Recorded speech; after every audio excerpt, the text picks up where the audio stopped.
wasn't for those federal judges, there would be so many people in this country today that, according to Trump's EO, don't have a claim to birthright citizenship, then according to his administration, would not be treated as if they have that right, even though according to the Constitution, they do. Right? And it took federal judges around America ruling that EO is unconstitutional in order for those individuals' rights to be truly preserved. Has the SJC ruled on that?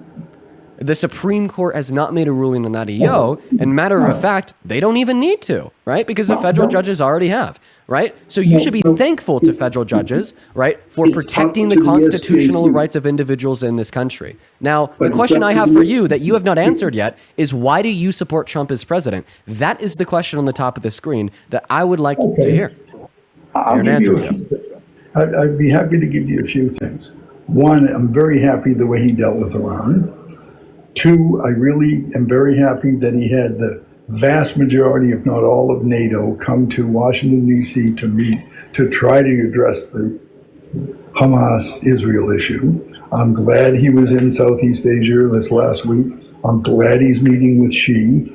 And while he hasn't been successful with Putin, and yes, he's changed his position, and that's called politics, I think he is indeed working. And again, you can believe that the Republicans are closing the government. I don't even disagree with that.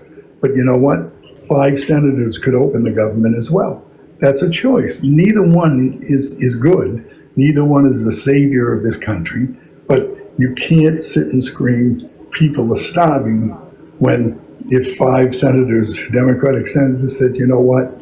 Open the government, let's get this done, let's go talk. Talking about bringing Congress back. Congress has already passed the continuing resolution, and it's up to the Senate, and the Senate needs 60. I hope to God that Trump doesn't use the quote nuclear option, because I really think that an issue like this of keeping the government open, Schumer did 180 this time. I don't know why. Not that I'm a supporter or a non-supporter of Schumer, excuse me. I don't give either side my 100% support. Never have, never will. Yeah. But I don't think Trump can I hop in here? Person. Go ahead. Okay. Yeah, I asked you why you support Trump. You gave me like 3 minuscule reasons. The first reason the first reason that you gave me is that having NATO. Okay, thank you so much. If you allow me to finish speaking. Thank you so much. Thank you so much. Right? I'm going to go ahead and respond to your points now. Thank you so much for the interruptions. I appreciate that, man. Right? So the first reason that you gave is that he's meeting with Xi. Okay. And if you want to tell me like what he's doing with Xi, right, to help further this country in a positive direction, right, or make America great, right, make the world great, feel free, right, but at the end of the day, he also took healthcare away from 10 million people under the big beautiful bill. Right. And I care significantly more about, right, the 10 million low-income Americans that lost access to healthcare than I do care about him having a meeting with Xi. Like what? And then about like Russia and Ukraine, you said that you support him because of Russia and Ukraine too. Well, I mean, matter of fact, he's a failure when it comes to Russia's invasion of Ukraine. He said that he'd end their invasion on day 1. We're now 10 months into his term, and things have only gotten worse. And you said he's changed his position. Yes, he has assumed the position that Democrats have been holding for the last 2 years. So maybe, right, the blue was right all along. And then the third reason... They weren't successful. They weren't successful in ending the war. Well, they didn't claim that they would, right? They absolutely never claimed that they would end the war on day 1 like Trump. And what they also did is they didn't back off of applying international pressure on Russia to embolden them to hit Ukraine harder. Like you understand, right? Since the beginning of Donald Trump's second term, so far, we've seen Russia dropping the most bombs on a month-by-month basis that they have on Ukraine since the beginning of their invasion, right? Because, right, Donald Trump has taken more international pressure off of Russia, at least he did in the beginning of his second term, with rescinding aid and funding for the Ukrainian military. Also, have I talked to you before? Oh, yeah, just a couple of times. Just a couple? Wait, you're saying I've talked to you like more than once?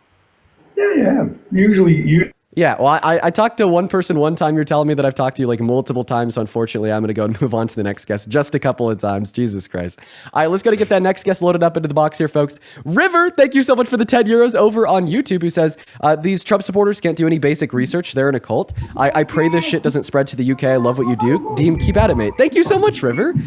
Show some love to River. What's up, Lisa? Do you support Trump?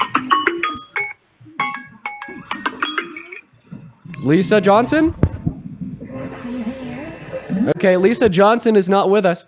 By the way, I've seen a handful of comments in the chat saying, Dean, you need to get a tan. I promise I'm not actually this pale. I'm just kind of bad with like... Stop vaping. 1 second. I'm kind of bad with like white balance management. Stop vaping. I told you to calm down. Stop interrupting me. Stop vaping. We all heard you the first time. It's not an anxiety pen. Stop vaping. Can I finish speaking? Okay. Thank you. Holy shit. Like I was saying, I'm really bad at white balance management, like on my camera. I'm not gonna lie, I don't really have a clue what I'm doing. I figured it out for, like the studio at home, but I'm on the go and it's like, I don't know. I don't think I set the white balance up right and I look super pale. But anyways, what's up, E? Do you support Trump? Yes, I do. And how old are you? 18. Okay. And what time is it? What time is it? Yes. I don't know. You don't know what time it is? All right. Then I don't know that you're in America, so I'm going to go to kick you and move on to the next guest.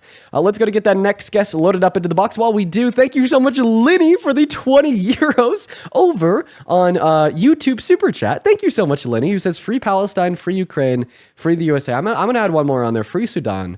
If you haven't been paying attention, I'm planning to make a video on this and to talk about it more. I've just been traveling. I'm still in Boulder. Please take a look at what's going on in Sudan. There is an active, ongoing genocide. The amount of people that they are slaughtering in the streets, right, is so insane and so insidious that you can see the bloodstains from space. So, and I've seen a lot of people talking about this. I've seen videos on my For You page with millions of likes talking about this. And I am grateful that people care. I'm grateful that people care. And we all need to start talking about it a little bit more. Myself, myself included. But Lenny, thank you so much for the 20 euros over on YouTube. Thank you so much for the love, Lenny. We are going to go to get that next guest loaded up into the box right now. Go ahead and hop inside of that queue if you happen to be Maga. We'll happily get you loaded up in here. Allie, thank you so much for the $10 on Venmo, who says, I hope you had a very happy Halloween. I hope you have some good debates today. Thank you, Allie. Yeah, it was a pretty good night. Thank you. I hope you had a happy Halloween as well. Thank you for the $10. What's going on? Do you support Trump? LG? Okay, LG's not here. We're going to move on to the next guest, Andrew. Here we go. All right. What is up, Andrew? Do you support Trump? I sure do. Wait, hold on. What, sir? What? Are you sure now's a good time? Yeah. Have you never heard a child cry? No, I've heard a child cry. I just want to make sure that the crying children are being attended to. He's right next to me. Being given attention. Okay. All right. So I about asked for your age. I think you're over the age of 18. Go ahead and take it away. Tell us why you support the worst president of your life. I don't think he's the worst president of our life. That's what we're here to debate. So do you think if Kamal was president now, she'd be doing a better job? Yeah, obviously. In what ways? Well, in one way, I don't think that she would have taken healthcare away from 10 million low-income Americans, food stamps away from 3 million low-income Americans, through the largest redistribution of wealth for the rich and modern American. Yes, it is. This was under the big beautiful bill. I'm sorry, they're talking about like right now with the government shutdown. Oh no, we're talking about the 3 million low-income Americans that lost access to food stamps under the big beautiful bill. Right? Well, so that's one way that Kamala Harris would be doing significantly better. She would have passed the most expensive. I'm gonna have to have you. I can't. I'm sorry. You take care, Andrew. Feel free to re-request if you find some time when you don't have crying children on the mic. Nothing wrong about crying children. Children cry. Just a little bit too distracting. What's up? Do you support Trump, VVS? Let me ask you a question. Nope. I'm gonna have you answer that question first. Do you support Trump? Let me think. You know what? Sure, I do. I don't believe you. We're going to move on to the next guest, guys. Let's get that next guest loaded up into the box. Right now, go ahead and hop inside of that queue. If you happen to be a Trump supporter, we will happily get you loaded up into the box, y'all. Here we go. The next guest is loading up right now. If you happen to be one of the 6.1 thousand people hanging out with us on TikTok, folks, make sure that we're double tapping. And if you're part of the 2,000 people hanging out with us on YouTube, make sure that we're doing the same over there. And River, thank you so much for another 10 pounds over on Super Chat. Thank you so much, River. Hey, what's going on, Garrett? Do you support Trump? Garrett, you got 5 seconds before you're banned. And you're banned. Moving on. All right. Well, he started to say something there at the very end. Oh, my. All right. We got the next guest, Alex, connecting, folks. Please only join that cube. You're Maga. Hello. What's up, man? Hey, Alex. Do you support Trump? Yep. And how old are you? Oh, I'm 18. Yeah. And what year were you born in? 2005. Okay. Well, you actually can't be 18 born in 05. Moving on to the next guest, guys. Just make sure that we're following the rules. You got to be an American adult. You have to be MAGA, and you have to be 18 plus. Hello. Do you support Trump? Yes, I do. Okay. And why is that? Quite frankly. Well, look, obviously there's a lot of things that Trump has done that have not been so good. He's spoken a lot of bullshit, and he's made a lot of people mad. And I've seen, one of the things that actually made me support him is the judicial appointments. But to actually play the devil's advocate, the people he appointed actually ruled against him, which he's not happy about. That was kind of embarrassing. The other thing that I actually supported him on was his 2016 accomplishments and all the things that he ran on, the platform he ran on. One of the first things was the the trade, right? The Trans-Pacific Partnership, he withdrew it. And then he redid the NAFTA, North American Free Trade Agreement, and replaced it with, what was it? USMCA. Yeah, USMCA. Mm-hmm. Do you support the USMCA? Yeah, I mean, it generated like $80 billion in economic activity, created new jobs. Yeah. So you support having lower barrier to trades with our allies? I mean, it wasn't lower barrier, right? It was lower barriers. It reduced barriers to trades like tariffs and other related taxes. It just made trade easier between the U.S., Canada, and Mexico. And it's funny, right? Because if you know anything about Donald Trump 2.0, right? He's been all about barriers to trade. He's been all about 100%. Imposing tariffs on our allies. In fact, he has said that the USMCA is shit. And right now, what was one of the first things that he did in his second term? Up the tariffs on Canada, up the tariffs on Mexico, and gave a big middle finger to the terms negotiated under the USMCA. So you were just parading the USMCA around as one of Trump's accomplishments, something that was good. But how can you still possibly support him today, given the fact that he's already infringed on that agreement and re-implemented higher barriers to trades with high tariffs on both Canada and Mexico? Right. On that point, I'll say I'll 100% agree with you. He did go back on his 2016 platform. Right. Because the question on top of my head is, how the hell do you still support Trump as president? And then the answer to that question was something that he's already walked back on and infringed on. He's walked back on, yeah. He did, yeah. That's very true. I mean, you know what? To pivot from the trade, you obviously right there. He did go ahead and tariff the shit out of all these countries. I mean, obviously, he did that on the basis that we're going to make U.S. economy, U.S. manufacturers, U.S. jobs a lot more, I guess. Wait, but I thought that you said reducing those barriers to trade through the USMCA generated $80 billion in economic activity. That number, I think it's around 80 billion, 70 to 80 billion. That's what you said. You're right. So you're saying reducing tariffs generates money for our economy. So what does that mean when we increase tariffs? Well, I'm saying when you increase tariffs, obviously and a lot of capitalist and a lot of right-wing and conservative ideology is we tariff the shit out of these countries.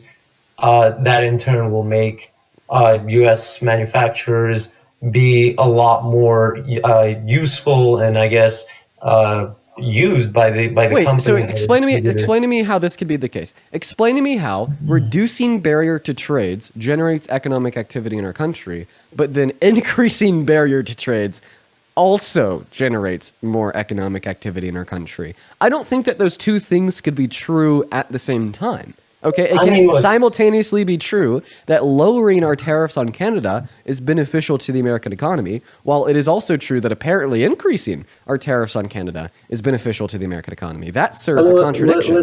You can't say these two things at the same time. You can't say, I love the USMCA and I love violating the USMCA and imposing tariffs on Canada simultaneously. Those two things are contradictory.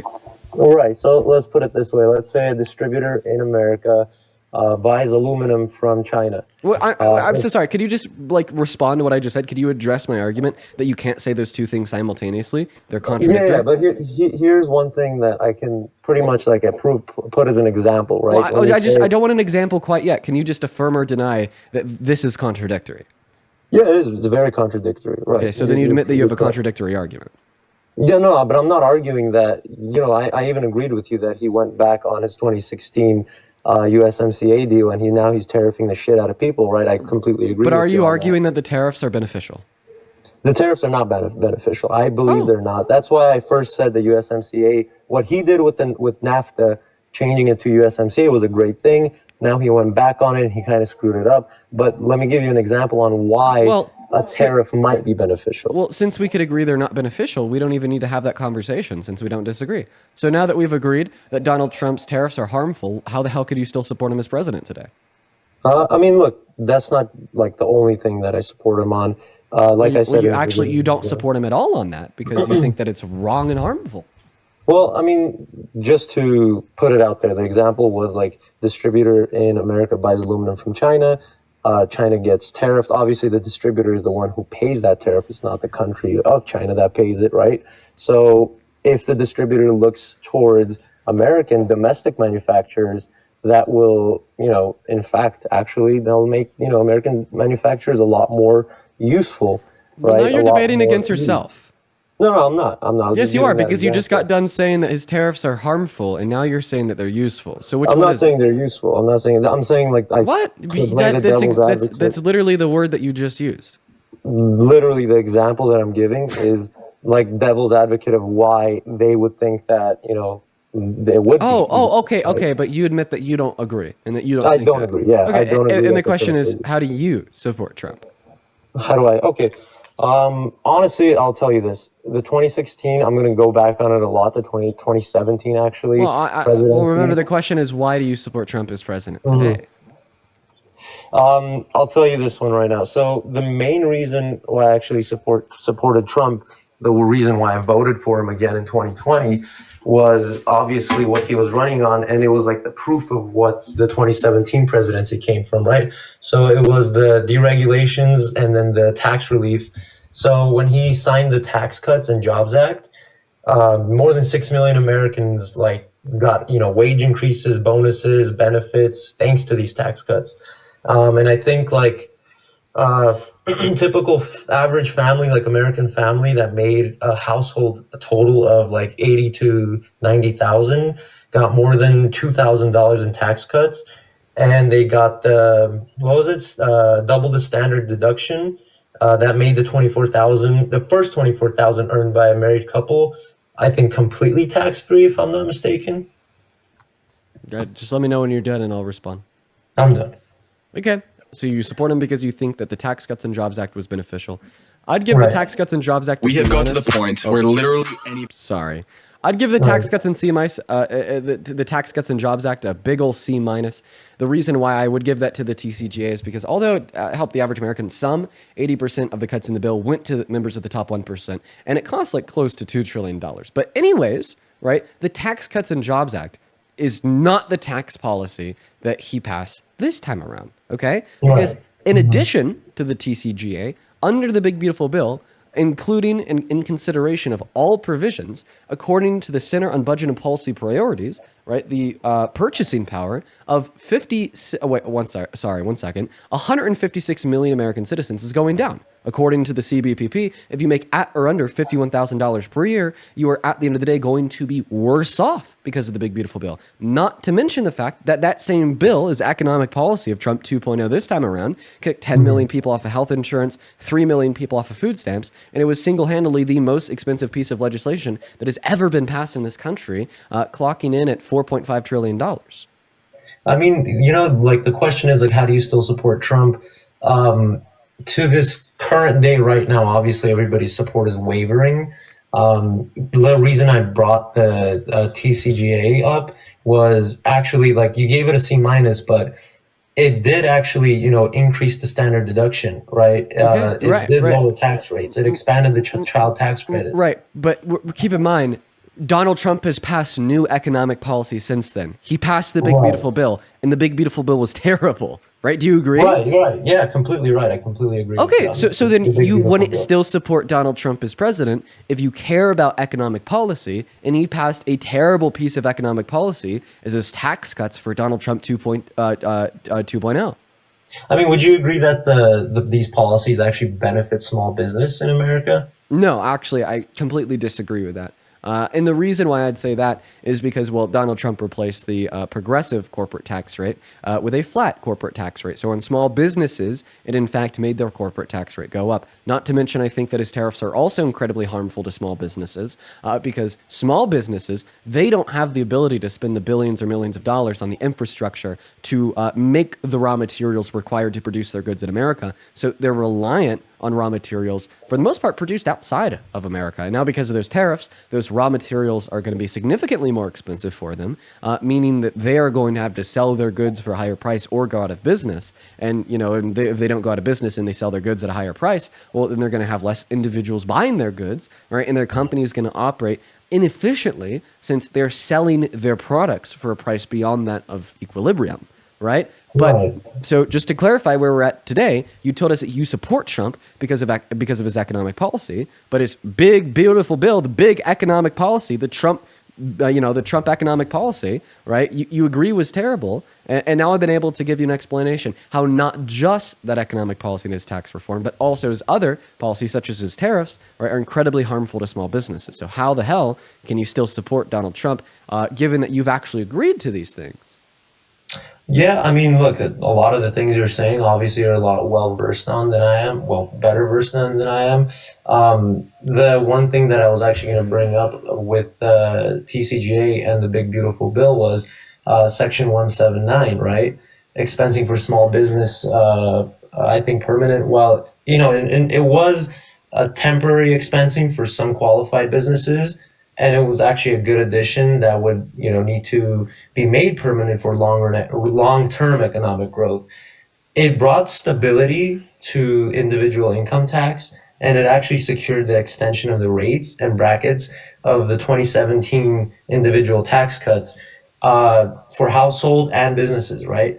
The law also I already responded to this. I feel like you're not listening to me and you're reading off of a screen. No, I am. If you were listening to me, then you would have heard me say that when we factor in for the totality of the Big Beautiful Bill, according to the Center on Budget and Policy Priorities, right, it's the case that the after-tax income, or more so the purchasing power of the average American, is going to go down.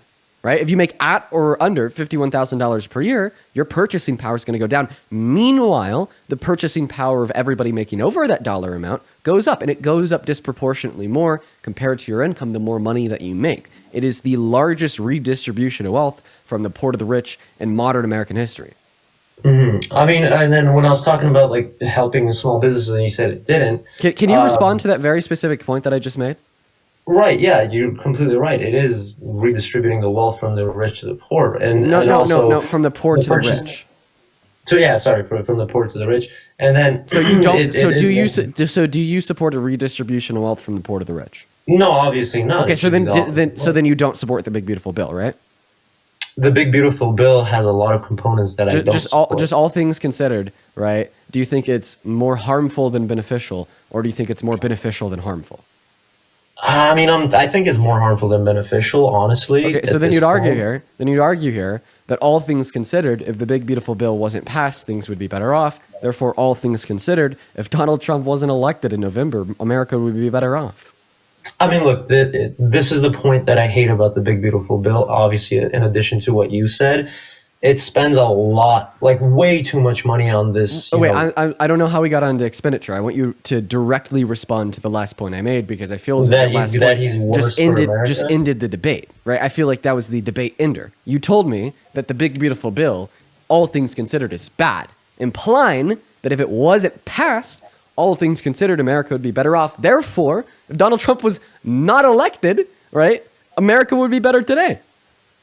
Yeah, I mean, I'm not going to say America would be better today, but if the Big Beautiful Bill was altered, then, I mean, you're right on that. The Big Beautiful Bill did screw a lot of things up that he was working towards from the 2017 presidency. You have to say America would be better today, though, because when you agreed that the Big Beautiful Bill is all things considered harmful, all that you're saying there is that if it was never passed, things would be better off, right? Because if you're not arguing, right, that if it wasn't passed, things would be better off, then what do you even mean when you say all things considered it's harmful?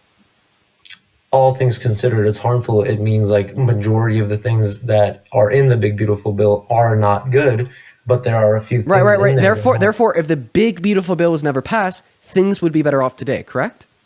I believe so, yeah. Okay. All right.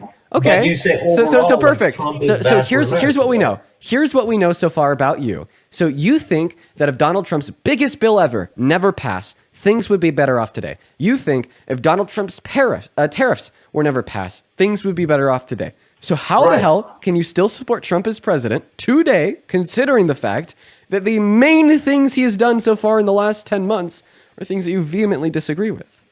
I'll admit it. Like, it's hard. Right? It is hard to support him right now as it stands.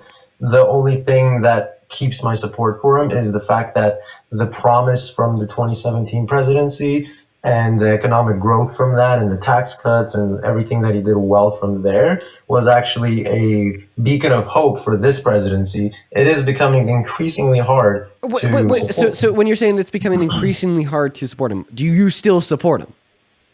Yeah, I mean, I do. Yeah, Okay, so what has he done so far in his second term that you like? Because so far, every single thing that we've discussed about his second term, right, are all things that you don't like.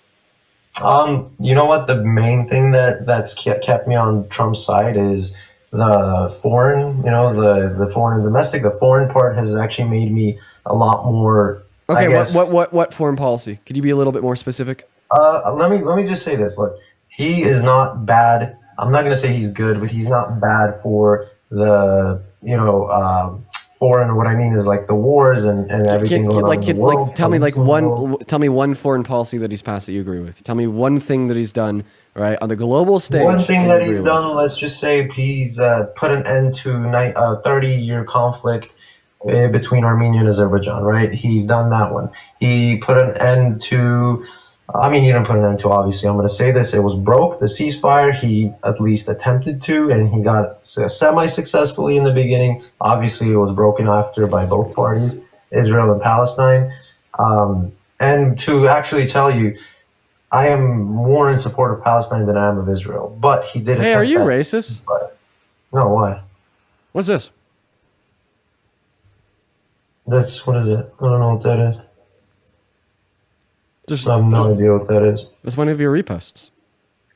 Yeah, this account, it's not just mine. I have like 4 people using this account. So it's one of the other people that are on your account that are racist? Right. I don't know. I don't even go on this account really. Well, I mean, can we like agree that like it's like obviously like racist? Well, I mean, I could describe it, right? Because apparently you can't see it with your own eyes. So it's an AI video, right, making racist caricatures out of black individuals, right? And then it's like having them in the AI video, right? Like steal things from like stores, and then it's calling them looters. Yeah, it's having them like hide behind dumpsters, right? It's having like these AI racist caricatures of like black individuals hide behind dumpsters with the things that they stole from Target, and then calling them looters. Yeah, that's terrible. That's unbelievably racist. So would you say like one of the other people that apparently have access to this account is like unbelievably That's awful. racist? Yeah, completely racist. That's the dumbest shit I've ever seen. Okay, so why do like unbelievably racist people have access to your TikTok? Dude, I don't even know who would repost that. I have like 4 people on this TikTok account that I share it with, and I don't know who used that. If you look at my posts, there's nothing even remotely racist on my stuff. So I mean, like they seem like pretty like outspokenly racist. You know what I mean? Yeah, that's pretty damn bad. I'm not Right. gonna So lie. like which one of your friends is like outspokenly like unbelievably racist? I mean, to be quite honest with you, most of them are pretty shitty. I mean, not like racist, I wouldn't say. Like, they're just like, edgy, I guess. And they're all older too, which is pretty fucking humiliating. But yeah, I mean, I wouldn't say that I'm inherently racist or any of my friends are inherently racist. So why do you like 4 of your friends have access to your account? I mean, it's just a TikTok account we all made together. And then I guess the question is like, why? I don't know. It's because, I mean, we didn't really want to use TikTok, and then one of them got it, and then he shared the account with us. And then I pretty much started, like, I put my profile photo on there, and then I just went from there. Okay, so like you just got access to an account, and then... Yeah, we just shared it, and, like, we would watch videos on TikTok, yeah. Yeah, when do you think, like, you took the account over? I never took it over. I just, No? So Yeah. I mean, so how long? But you just said like you made it your account. You put your profile picture on it. You've been using it. How long have you been doing that for? Not too long. Maybe like a few days. Just a few days? Probably, yeah. Since I uploaded my profile picture, yeah. Oh yeah, And it's not like it's mine. because this repost is from last week. Yeah, I'm telling you, dude. I don't even repost anything. Like, seriously, I'm not racist. That's a piece of shit thing to do. Like, I'm not even here. I'm not even debating you that Trump is a you said good you took it. person. You said that you took the account over a few days ago. Well, this repost is from like yesterday. No, I don't know what these videos are. I'm not even Wait, reposting. look at your repost. Let's listen. Dude, I'm serious. I'm not even reposting. Can we listen to it? Yeah, sure. When I get older. Shoot, I want to have like 20 baby daddies. They all gonna pay me child support. I get my EBT. I'm set. Yeah, that's Why don't fucked you just up. get a job? That's terrible. No! I know you didn't say that! When I get older. Jesus Christ. So this one was like reposted like 2 days ago. Dude, I don't even repost videos. Dean, I'm telling you, I don't even repost them. If I was a racist, why would shit! No, this video, defend it? this was actually reposted like today, right? Because now this Dylan Page video about Sudan, this was reposted before this video, right? That is just totally being racist towards black women. And Dylan Page posted this video 2 days ago. Therefore, it'd be like reliable to assume that like this video is like reposted today. Bro, not my repost. I'm telling you, there's no reason for me to defend that. There's no reason. But I thought that you said like you took the account over, right? Like I didn't take it over. We're still sharing it. No? I didn't tell you that I took it over. Okay, all right. Dude, if I was racist, I would. I don't believe him. We're gonna move on to the next guest. I think that I was asking him all those questions just to try to make it obvious how like absolutely insane his view is. And apparently, according to some people in the chat, it was like literally reposted like an hour ago. The repost is from 58 minutes ago. Yeah, an hour ago. Right before he joined the stream. Why is he just lying, dude? What's up? Do you support Trump? Victoria? All right, Victoria's not here. We're going to move on to the next guest, guys. Only join in that queue if you are an American adult that supports Trump as president. If that's you, go ahead and hop in that queue for me. I'll happily bring you up onto the live to have a conversation. I want to thank a couple people here. Thank you so much for the $5 over on PayPal. Darius with the $5 says, I'm so sick of this administration. Thank you for doing what you do. Thank you for the love, Darius. And then Elite Gunner, thank you so much for the $10 over on PayPal, who says, awesome debates, Dean. Heck yeah. Thank you for the love, Elite Gunner. And then Cine, thank you so much for the $11 on PayPal, who says, I'm watching from Germany in the middle of the night. Always looking forward to your debates. Love what you do, and thank you so much for educating everybody. Well, thank you, Cine. That is SINI. Thank you, Elite Gunner, and thank you, Darius. Chat, if you make sure to show some love. Sorry, to Darius, Elite Gunner, and Cine down below. Hey, welcome. And do you support Trump? Please don't ban me, Dean. I'm really sorry. Yo, it's Farmson Fetus. Get the hell out of here. Banned. I'm just kidding, but I, gotta be at least 18. By the way, if you're watching and you're like, hey, I like this Dean guy. Yeah, I like what he does. And you want to support me, you can actually find my Venmo and my PayPal in the link tree in my bio on TikTok. You could also find it in the pin message of my YouTube stream. I think that's a child. We're going to go and kick him and move on to the next guest. We got that next Trump supporter loading up in right now. Quite frankly. Hello, do you support Trump? Yes, sir. And how old are you? I'm 20. Okay, you're 20 years old. So the title of my YouTube stream is Trump is threatening to declare war, right? And I was supposed to go over that as like breaking news when we first started the stream. I never did. So maybe I can honestly ask you this as a first question since you're a Trump supporter. Donald Trump ran on like the pro-peace, anti-war ticket. He said he's going to end Russia's invasion of Ukraine. He's going to, end Israel's ethnic cleansing of Palestine. But so far, he's only given a promise that he'd help Israel in their ethnic cleansing of Palestine. His ceasefire, his peace agreement, was broken. Russia's only hit Ukraine harder. And now he's threatening to declare war on Nigeria and threatening to declare war on Venezuela. And in both scenarios, it's not just words, it's action. He has said that we are going to kill the leader of Venezuela. We have Navy warships moving towards them right now. And he, on Truth Social today, said that he's already started to prepare the Department of War, which he renamed, of course, it used to be called the Department of Defense, to invade and declare war on Nigeria. So you're saying that Trump said that he's going to go to war with like multiple places? Yeah. Right now it's Venezuela. After finishing a war? Or quote unquote? Right now it's Venezuela and Nigeria. Oh, that's crazy. Not gonna lie. So why do you still support him as president? To be honest, just because, this was obviously my first time voting, obviously. So, I went through just a lot of studying on both sides, and Kamala wasn't a huge fan of. Thought that some of the stuff that her and the, I guess we'll call it Democratic side, were promoting versus Trump, I know a lot of the stuff he said he lied about, like stuff that he said he'd do in the first day, which I didn't expect him to because it's physically impossible. I was mostly on his team because he said he wasn't supporting, what was it, the 2025 plan or whatever it was? Project 2025? Yes, Project 2025. Because he the said architect of Project 2025 is his right-hand man, Stephen Miller. I know. He said he wasn't going to go by it when he was running, but then said that he was going to veer towards it later on, sort of. I thought that for the tariffs part, I thought that he was going to kind of just push it for a while and then take it back to try to lower the economy that way, kind of just spike it up and then bring it back down. Okay, in a way. but is that what he's doing? No, sadly. Okay, so you're saying that you voted for him because you thought he was going to do all these things that he hasn't ended up doing. Can you read this off real quick? Dean, I just requested because I wanted to say hi. Okay. All right. Well, we're going to go to get that next Trump supporter loaded up into the box, folks. If you are in the queue, guys, just please make sure that you are supposed to be there. Make sure that you are a Trump supporter. We'll bring you up for a chat.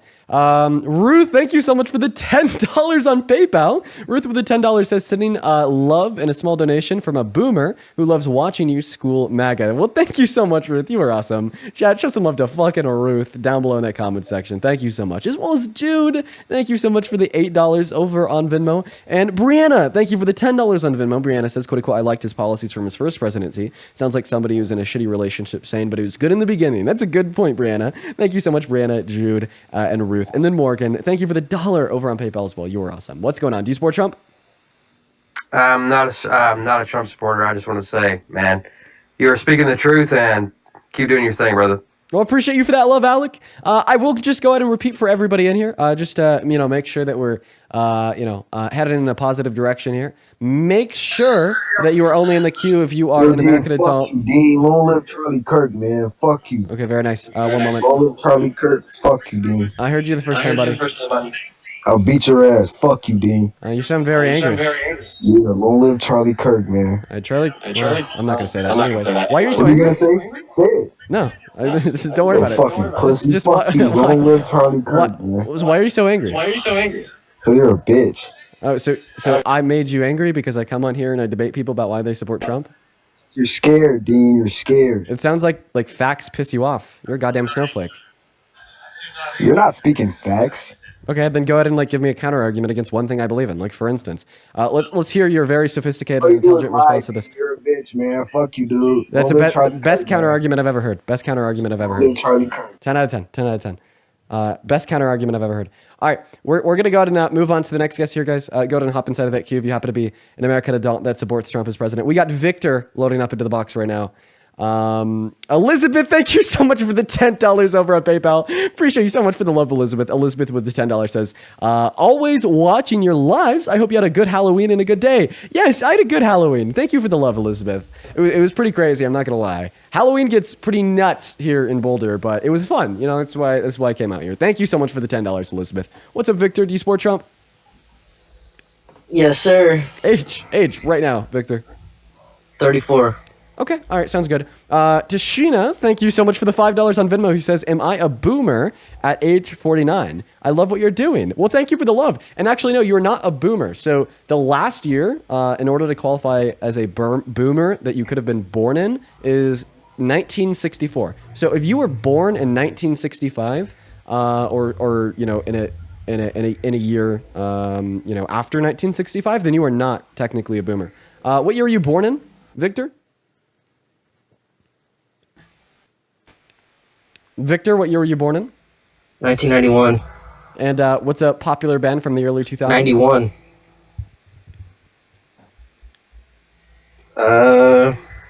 Rap or rock? What do you want? Just give me any. We can do Slipknot. We can do Metallica. Was more like 80s, but that was big. Eminem was big when I was a kid. Can you name? Snoop Dogg was big when I was a kid. 50 Cent. Can you name one? Can you name one Slipknot song? Pulse of the Maggots.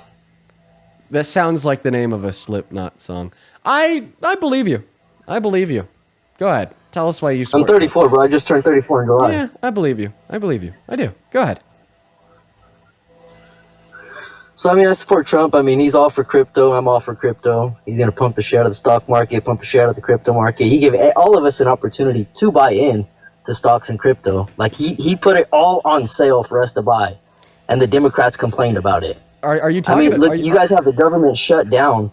You guys have the government shut down because you guys have, like, a bunch of bullshit. Like, you guys want to pass a bunch of trash. Oh, yeah. Like $200 billion for immigrants to get healthcare is a joke. Oh, yeah. Well, that is a joke. So do you know what the Personal Work Order and Responsibility Act is? I do not. Of course you don't, because you're fucking uneducated, Victor. Usually, for whatever reason, the most uneducated people have the biggest feelings in American politics. But to tell you... The most educated people are the most indoctrinated people. Okay. That's why you guys are all Democrats. So you think that the most educated people are Democrats? That is true. The most educated people are Democrats. Dude. You guys are all indoctrinated. Keep laughing. It's the truth. Wait, indoctrinated you guys are all indoctrinated. Indoctrinated into facts, reason, and logic? No, indoctrinated into the school system's bullshit. Dude, the school system's bullshit. Okay. Let me tell you something I learned in school, and then I want you to critique it. So last week, okay, I was sitting down in my big liberal class, okay, at CU Boulder. That's right. One of the most liberal campuses on America. Okay, Democratic stronghold. Okay, and the professor looked at me and he told me, right, that Donald Trump is an unprecedented threat to the American democracy and the American Constitution, and he argued that it's because Donald Trump doesn't care about the Constitution and wants to be a all-powerful leader that rewrites the rules compared to a president that plays by him. Okay, and the evidence that the professor gave me was damning. Okay, and this is the evidence that I want you to dispute. He brought up the fact, right, that in December of 2022, Donald Trump went on Truth Social and he said, well, we should terminate all the rules, regulations, and articles, even those found in the Constitution. Real quote, by the way. And then on day one, he passed Executive Order number 14160 that infringed on the 14th Amendment, attempted to take birthright citizenship away from the children of undocumented immigrants born on American soil, even though they've had that right since 1868. Or, you know, like a month ago, when he said that, quote unquote, we're taking your free speech away, when he tried to ban the burning of the American flag, even though the Supreme Court ruled that was protected under symbolic speech per the First Amendment in the 1980s, or when he was saying that there's ways he could run for a third term. That is an express attack on the 22nd Amendment, considering the fact that the 22nd Amendment says any president can only serve 2 terms, or when he was like declaring war on American cities. Once again, that's what he said. And he sent the National Guard to cities like Memphis, Chicago, Portland, so on and so forth. And then we had multiple federal judges rule that this was illegal because he was doing so without sufficient reason, therefore being in violation of the 10th Amendment. And like he was on Air Force One last week, and he said, well, if he wanted to, he could declare an insurrection, right? You know, unlike the insurrection that he caused in the Capitol in J6, but I digress, that he could declare an insurrection and he could send the Marines, the Army, the Navy, the Coast Guard, and so on and so forth into American cities, and nobody could stop him, including the courts. Like, don't you think that this would amount, right, to like a wannabe authoritarian? I don't think so at all. Then because I'm indoctrinated and you're the reasonable smart one, okay, you're the one that knows the real facts. Go ahead and dispute my fake facts by giving me the real facts. I can see reality. I mean, I can see reality. I mean, what I would say is you guys using the Civil Rights Act for the whole trans, stuff, and then pushing the whole trans narrative in children's classrooms, in children's No, because I'm laughing so hard. Brother, I just gave you an argument that Donald Trump is a threat to the American democracy and the Constitution, right? And I brought up how he's launched an attack on the First Amendment, launched an attack on the 14th Amendment, the 10th Amendment, and the 22nd Amendment, and then you're like, oh, Dean, you're so wrong and indoctrinated. Because it's common sense. And then your counter argument is like bringing up trans people? No, because you're trying to say that what he's doing is a joke. I mean, you're saying he's breaking all these amendments, but it's common sense that he has to. I mean, we have mass immigration. Obviously, he needs to send the National Guard into those cities. That makes 100% sense. Yes.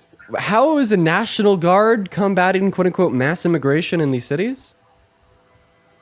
Because you're saying that he's sending the troops to the cities, right? Yeah. And what does it have to do with immigration? Because he was sending a lot of ICE agents, right? ICE is not National Guard.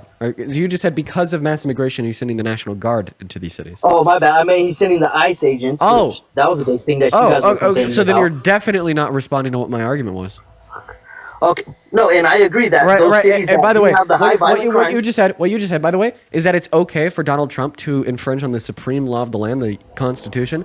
So therefore, right, it's okay for somebody to infringe on a federal misdemeanor crime by entering into America with the use of undocumented means, right? Like, obviously, right, the Constitution is more valuable than a federal misdemeanor. That's illegal crime. Right, just like it's illegal for Trump to infringe on the Constitution, but you don't care, so why should I? So you're saying people should just come in here, just come to America? Well, I'm saying if you don't care about the president infringing on the Constitution, then why should I care about an immigrant infringing on federal law? It's hypocritical for you to suggest that it's like rules for thee but not for me, right? It's hypocritical for you to suggest that you're like pro law and order in one sense, but then against law and order in another sense. It's hypocritical for you to suggest that we need to absolutely destroy the American economy, and we need to kidnap naked children and force them into the backs of U-Haul vans, reduce our GDP by 1.1 through $1.7 trillion per year. Meanwhile, you don't care that Donald Trump is a 34-count felon, and you don't care that he's infringed on the Constitution 5 times in the last 8 months. That is hypocrisy 101. And let me guess, instead of actually addressing the meat on the bone here, instead of actually responding to the argument that I'm giving you, you're just going to say, but trans people again. No, I'm not going to say about trans people again. I'm saying that everything he's doing is good for the country. Yeah, so then it's good to break the law. You got a vape or what? Nope, it's an anxiety pin, buddy. So then you're saying it's good to break the law, right? Because he's broken the law. Oh man, that's a good discussion. No, it's not okay. It's not okay to break the law. Okay, so if it's not good to break the law, then it's not true that everything that Donald Trump is doing is good for the country. Considering a lot of the things that he's done have been illegal, right? Like for the most part, the constitutional infringements that I just like listed. Yeah, I understand, but you got to understand when the Constitution was written, it was a completely different time. You know what I mean? It's kind of like you guys using the Civil Rights Act for the whole trans thing, right? It makes no sense, but you guys did it. Right? So I was actually right in this sense where I finished an argument there to demonstrate your hypocrisy, and then I was like, so you're actually not going to respond to what I'm saying, and you're just going to go butt trans people, and you did. No. And you did. You did the thing. You did the, Dean, I actually cannot respond to the argument that you just gave me that proves I'm a hypocrite, so I'm just going to talk about trans people. No, because it just backfires to the argument. You're saying he's doing this, and I gave you a valid reason as to why they're a joke.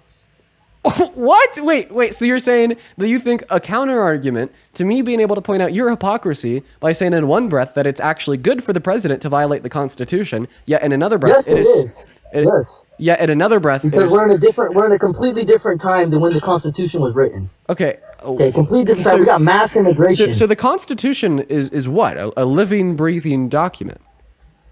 Yes. Do you think that you have a right to free speech? I have a right to free speech. I'm in America. And what gives you that right to free speech, Victor? The right to free speech. What gives you that right? My rights. Where does that right come from? Why do you have that right in America? From the Constitution. Oh, but I thought you just said the Constitution is from a completely different era and you don't really care about it. I never said that. When did I ever say that? It's what you just said. I'm you saying said that the Constitution was written so long ago that you think it's like good to infringe on it. So would it be like good to take away your freedom of speech? Whoa. I'm saying all that. I'm saying that you can't. Is this guy fucking gaslighting me right now? No, you can't fully go with this motherfucker's gaslighting me. I'm not gaslighting you at all. You were totally gaslighting me.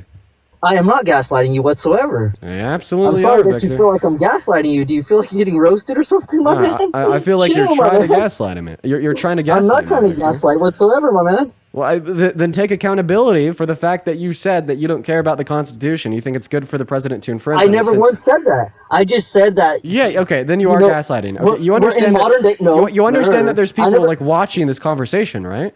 You understand that there's people that can account for the fact that you did indeed say that you do not care that Donald Trump is infringing on the Constitution. In fact, you think it is quote unquote good. Yeah, it's good because the Constitution was written. What? No, what are you slapping the table for, my man? Hit the anxiety pin. You feeling good, my man? So he's repeating it. I'm not repeating. I never said what you said. I said that we're in modern days, and there is parts of the Constitution that have to be broken in order to get things done. Okay, so what parts? I mean, the parts that you explained. So which ones? No, the immigrants should not be able to come over here and have kids. That's crazy. Immigrants shouldn't be able to have kids in America? Then Donald Trump wouldn't have been born. I mean, legal immigrants. yeah. Donald Trump's mother was an immigrant. You fucking dumbass. Dude. So are my parents. Both of my parents. So then you should have been. So you should have been born. Legal immigrants. Oh, man. Undocumented immigrants shouldn't be able to have kids on American soil. There you go. People should not come over here and just be able to have kids. That's common sense. Yes, no. Let's. So, I mean, would you argue? Wait. Would you argue just to make it clear here? Would you like say that like there should be like free and easy access to abortion all 9 months of pregnancy in all 50 states to like limit the? Wait, wouldn't that prevent immigrants from having kids? Wait, what? Oh! Now there's a conflict. That makes no sense. Now there's a conflict. Oh, on one hand you have racism. On the other hand you have misogyny. Oh, it's like what happens when the racism and the misogyny start contradicting one another. You're like, man, immigrants shouldn't be able to have kids, right? Okay. Well, I mean, we know when like individuals have access to abortion, right? They're more likely to terminate unwanted pregnancies, therefore less likely to like have children, right? Just because of like the natural propensity that children are going to be unwanted. Come to the country illegally. And then like on the other hand, you got your misogyny where you're like women having access to healthcare. No. So it's like. How do we consolidate? How do we figure out this issue? Do you want to be racist and say that immigrants shouldn't have kids, or do you want to be misogynistic and say women should have access to healthcare? Which one? They shouldn't be here in the first place. That's it. Okay, so common sense, right? So you support mass deportation? Oh, 100%. Okay, well, since you're such like an in tune with reality, common sense guy, I want you to name one specific, clear way that mass deportation materially benefits this country. I mean, tons of them are getting healthcare, right? Undocumented immigrants don't get healthcare from the federal level. That's not true. It's illegal. The undocumented immigrants can't qualify for federal Medicaid, can't qualify for federal Medicare, but they actually do pay $100 billion per year in taxes and contribute $1.1 through $1.7 trillion to the GDP. So you're telling me that the Speaker of the House was lying when he said that $290 billion for healthcare for illegal immigrants? So that guy was lying, right? Oh, totally. Unless you want to be able to give evidence that he was telling the truth. So you're telling me that I should believe you, but I shouldn't believe when the Speaker of the House is up there telling me that you guys want to give free healthcare to illegal immigrants, that you guys want to, fund LGBT whole narrative bullshit in other countries. That's a joke, man. I'm telling you. You're gonna sit here and try and convince me that that's not a joke? I'm telling you that you should believe the facts. If you go on Google and you type in the Personal Work Order and Responsibility Act of 1996, okay, you could read legislation that was passed by both chambers of Congress and signed into law that strictly limits and prevents, right, non-residents and non-citizens from accessing federal forms of welfare benefits, including but not limited to healthcare of the likes of Medicaid or Medicare. Okay, I'm not telling you to believe me over him. I'm telling you to believe the facts over fiction. So yeah, you're saying that you're speaking facts, and he's just up there saying these lies that we're not given. Yes, and I just gave evidence to prove it. Where's the evidence at? The Personal Work Order and Responsibility Act that limits federal welfare benefits from being given to undocumented immigrants. Because he said the government was shut on 6 votes from the Democrats, right? But the Democrats don't want to approve those votes because they want to give $290 billion towards immigrant health care, and they want to give, it's like millions and millions of dollars for whole, LGBT gender ideology, bullshit in other countries. And yeah, just say LGBTQ plus trans, and everybody will be scared, right? Is that the goal? Come on, bro, dude, fucking listen to yourself, dude. Okay, look at what I'm saying. I'm like, hey, just listen, Victor. Listen to Dean. This is what they said up there, though. Victor, if you listen, this is what the House said. Victor, if you listen to Dean will say, well, hey, listen, undocumented immigrants cannot access nor qualify for federal systems of welfare benefits, including but not limited to Medicaid and Medicare, because we have about 4 or 5 different laws on the books that strictly prevent it. One of those laws, most notably being the Personal Work Order and Responsibility Act of 1996, which strictly limits those benefits to only be given to legal residents and lawful citizens. Okay? Obviously, undocumented immigrants are not residents nor citizens. Therefore, they're ineligible, legally speaking, in order to qualify for those benefits. All right? So, of course, when you hear Mr. Trump's puppet, right? Trump, the guy that lied 30,000 times confirmed in his first term. Trump, the guy that lied and told the largest lie that any sitting president has ever told with his denial of the outcome of the 2020 election. And then his puppet, Mike Johnson, that is currently breaking the law, right? Obstructing the swearing in of Adelita Grahova, who is, who's pledged to be the last and final vote to force the release of the Epstein files, right? And you listen to him contradict the laws on the books. You listen to him contradict what we know about reality, and you listen to him say nonsense, which, by the way, you can't find any evidence for. It becomes incredibly clear to any rational mind that I'm right and he's wrong. Now, you could prove that he's right and I'm wrong by merely disputing my argument, which is the fact that there's laws on the books that prevent Medicaid and Medicare from being given to undocumented immigrants, and proving with the use of evidence that the Democrats will have and want to spend $200 billion on undocumented immigrants. So you're telling me that that's a lie? That's crazy to me. I understand that you said those laws and all that, but to me that has been give evidence the for whole Johnson's argument. And hold on, I haven't heard any Democrats speaking about it other than people like you on TikTok. Do you want to give evidence for his claim, or do you want to give evidence against mine? Because we're rational people here, Victor. We discuss things with evidence. Yeah, no, I agree. Okay, so what's the evidence that we want to give $200 billion to undocumented immigrants for healthcare? What's the evidence that I'm wrong when I say that that's illegal per the Personal Work Order and Responsibility Act? What's the evidence, buddy?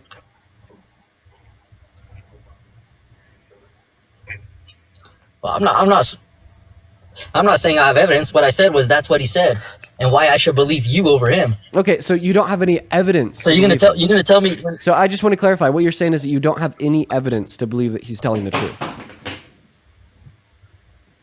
I haven't looked into it, no. Okay, so the because answer I mean it's the party of common sense if you think about it. So why do you believe him without any evidence? Are you just saying that you blindly believe anything a Republican says? No, because everything Democrats say isn't real. Okay, well, I didn't ask you about Democrats. I asked you about Republicans. Do you blindly believe anything a Republican tells you? Not anything, but I do believe that Democrats would do that because that is something that they would do. Okay, so you're saying that you believe Like it without 100%, that's something that they would do. So you believe it without evidence, right? I have a question. Well, I know here in my state, California, they do receive free healthcare. If you accept such a low standard of evidence, the standard of evidence that you accept being no evidence, as you said, you blindly follow and believe anything that Maga says.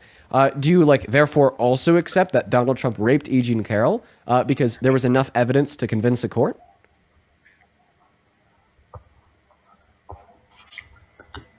I don't believe that. I mean, you're talking about $1 million man going after something like that. That's a joke. Yeah. So I mean, $1 billion man. My bad. $1 billion man. When there's enough, he had women throwing themselves at him, and he's gonna go after something like that. It's a joke. So when there's enough evidence to convince a court and a unanimous jury of 9, you don't believe it. But when there's no evidence at all, per your own admission, you do believe it. See, I think that you're a casebook example of bias. Okay? And tribalism in politics and dogmatism too. Okay? Wow. I mean, you're a textbook example. Okay? We learn about people like you, right? In social and political philosophy courses in college. Okay? It's interesting because what you're telling me, right, is that when a claim is made that disputes the side you disagree with and confirms that the side you agree with are the ones on the right side of history, are the true and accurate, the common sense people, right? Then you accept it with no evidence and you blindly follow it. But when it disputes the party that you believe in, right, and reaffirms a party that you don't believe in, right, such as the court that found Donald Trump guilty of raping E. Jean Carroll, then you don't believe it even though there's an insurmountable amount of evidence. Do you see the issue there? Do you see how that's obviously bias, Victor? Court that is.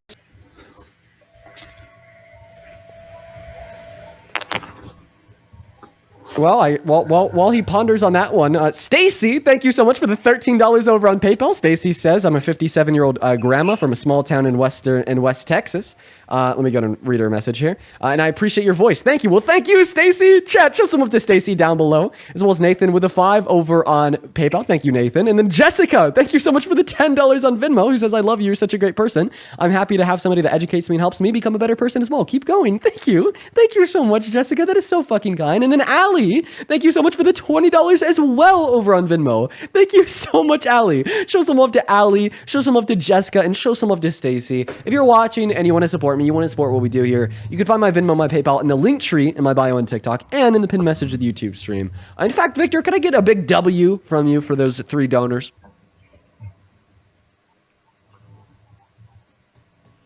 I think I broke Victor's. Let's go. Hell yeah, donate. All right, dude. W.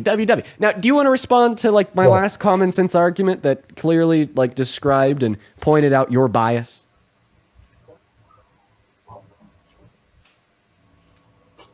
I mean, put it this way. I'm gonna say reality, right? I'm gonna explain reality to you. But I'm from California, so I know things are different in California. But California is Democrat-ran state. Gavin Newsom. Yes, saying Gavin Newsom definitely addresses 3 years argument. ago, I was working, immigrant job. I think he's leaving now. I wouldn't doubt it if he just left. Oh, he's back. Victor's not done.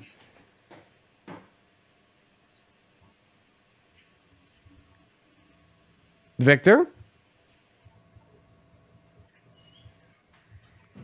He's broken. We broke Victor. We actually broke Victor. Victor's actually fucking broken right now. This is great.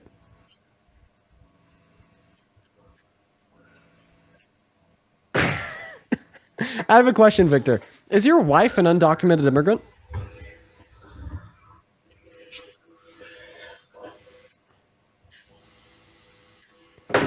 I think I broke his brain. He can't even engage in simple dialogue. Anyways, Jessica, thank you for the $5 on PayPal. He says Victor's the same guy who's been on lives talking about how his wife is undocumented and complaining about state subsidies he and his family benefit from. Huh. Well, yeah, his brain imploded and he left. So we're gonna move on to the next guest. Let's go ahead and keep imploding the brains of Trump supporters. I guess moving on right now, folks. We're gonna get that next guest loaded up in here right now, everybody. All right, we're gonna get that next guest loaded up in here right now. We got Big Meech connecting to the stream. Here we go. Hey, what's up? Do you support Trump? I don't support him, but I liked him more than Kamala, and I voted for him. So let's go with it. Okay. So just to clarify everything, knowing everything that you do now about Donald Trump's last 10 months, if you were teleported back to November, would you still vote for him? Unfortunately, yes. I figured he was the better of two evils. So then go ahead and give me an argument that if Kamala Harris was president right now, America would be worse off. Let's hear it. Oh, where do we begin? Okay. Well, I'm a very much a big supporter of the Constitution. I think that's one of the best things about the United States. You can scoff at that. That's fine. I mean, I've lived in several countries. I think that the Constitution is one of the few things America has that is an amazing thing that puts it above a lot of other countries, right? And what's your favorite constitutional right? Oh, I mean, it's hard to pick. Right to an attorney, right to bear arms, free speech, free expression. Free speech? Okay. Yeah, I mean, First Amendment is definitely one of the top right ones. to an attorney, right to bear arms, and free speech. So a right to an attorney would be like an integral part of due process. Donald Trump has been deporting undocumented immigrants without due process. In fact, we've even had federal judges rule that they have probable cause to hold him in contempt for doing so, as well as we saw SCOTUS rule in late April that he has to stop deporting Venezuelan immigrants in northern Texas because he was doing so without any due process. So he's infringed on that. The second thing that you said is right to bear arms. Well, I think like a month and a half ago, he directed his DOJ to try to find a way to ban any and all gun ownership for law-abiding trans American citizens. That's so blatantly anti-2A that even the far-right NRA has publicly spoken out against him and his administration for trying to do so. And then your third reason, their free speech. I mean, fuck, man. He said that we're, quote-unquote, taking your free speech away when he tried to illegally ban the burning of the American flag. And he also said it's now illegal to criticize him in the media, which is also a blatant and obvious infringement on free speech. So, hey, I don't know. You said that you like the Constitution. I asked you what your favorite constitutional rights are. Donald Trump presents a threat to every single one of them. So I will say, in regards to the Second Amendment and the First, I agree with you completely. I think trans people should be able to bear arms, just like any other American, of course. I think in regards to free speech, I think that you should be able to burn the American flag. I'm not going to lie, it pisses me off. I don't like seeing people burn the American flag. It's like, why are you burning the flag for this country you're living in? But you have the right to do it. I'm in full agreement with you with those two. Now, where I wouldn't say I disagree, but I do want to have a dialogue about this, is you were talking about the Fifth Amendment, and you were talking about people that are here illegally being deported, right? Now, the question is, do the constitutional rights apply to people who are not American citizens? What are your thoughts on that? I'm curious. Yes, individuals that aren't citizens have many constitutional rights, and that's guaranteed to them by the third section of the 14th Amendment, which would be the Equal Protections Clause, which ensures that regardless of who you are, if you're in this country, you're equally protected just as everybody else is, unless there's good reason to take away some protections. Undocumented immigrants have due process. SCOTUS has adjudicated that. Undocumented immigrants, more so their children born on American soil, have birthright citizenship. SCOTUS has adjudicated that. Undocumented immigrants have equal protection. SCOTUS adjudicated that in 1989. And these are facts. So I'm not trying to get into hypotheticals because I feel like it's very easy for political debates to kind of devolve into craziness by doing that. However, seeing as you are, I'm assuming, I could be wrong, you believe that everybody has a right to be here within reason. If somebody comes to this country for a better life, that's okay, correct? Okay, well, now you're completely changing the conversation to do I support mass deportation? Complete pivot. No, I wouldn't say support mass deportation, more that if somebody migrates here for a better life, do you believe that's okay? I think that we should give undocumented immigrants a pathway to residency or citizenship and not remove them from the country. This is a complete separate and decoupled conversation from the one that I would like to have with you, which is the fact that you said you love the Constitution. I asked you to name your top 3 favorite constitutional rights, and then I demonstrated how Donald Trump is infringed on all 3 of them. How could you possibly sit up here and tell me that you're a constitutionalist that's pro-Trump while also acknowledging that Donald Trump reports not just a threat to the Constitution as a whole, but the threat to the amendments in which you hold closest to your heart? Well, I never said I was very pro-Trump. He actually pissed me off a lot. I said that. But like, obviously, I don't think that Kamala Harris would have infringed on the Constitution. So if you're a constitutionalist, you're going to take the candidate that's like more pro-Constitution. Yeah, and of course, I think that the lawyer's more pro-law and order, more pro-Constitution than the felon. Let's see. I mean, she did claim that she was going to do away with the right to bear arms. Now, I can't give you the exact verbiage. That's not true. She didn't say that. Don't say that. Because that's not true. Did she not say that she was going to take a more harsh approach to the right to bear arms? Yes or no? She said I know that you know more than I do. You research yourself a lot. She said that she supports gun control. That's all. Constitutional gun control.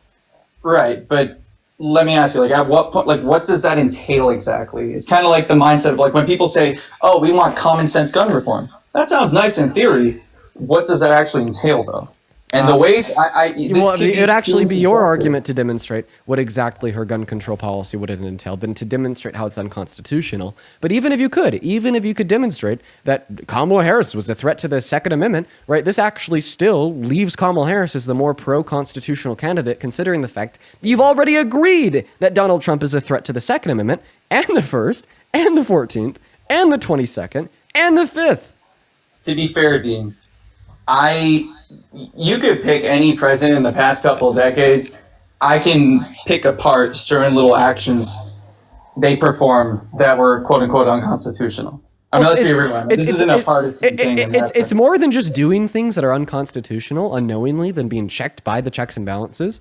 It's belligerently doing things that are intentionally unconstitutional and not caring about the checks and balances. Okay? That's what Donald Trump is. Okay? Right? He's either an absolute idiot and doesn't know that the First Amendment protects people's ability to criticize him, or he's belligerently and intentionally trying to end the First Amendment. He's either an absolute idiot and doesn't know that the children of undocumented immigrants born on American soil have a right to birthright citizenship per the clear text of the 14th Amendment, or he's infringing on the 14th Amendment knowingly. He's either an absolute idiot, like literally absolute idiot, and doesn't know that undocumented immigrants have due process, or he's intentionally infringing on their constitutional rights. He's an absolute idiot, or he doesn't know, right, that the Second Amendment, yes, does indeed protect the right to bear at least some arms, right, for law-abiding American citizens, or he's intentionally trying to thwart that when he's directing his DOJ to attempt to find a way to ban any and all gun ownership, right, for law-abiding trans-American citizens. And obviously, right, because you take Trump over Kamala Harris, you're not going to sit here and tell us that Donald Trump has the education and civics of a third grader. Thereby, you'd have to accept and concede that he's intentionally launched an attack on these things. Well, here's the thing. Like, would you say it is a full-on attack? Like, and let me elaborate on that. With the whole the argument about restricting trans Americans from bearing arms, right? I know they have talked about it. Perhaps some states are a little more radical in their right policies, let's put it that way, have even proposed bills for it.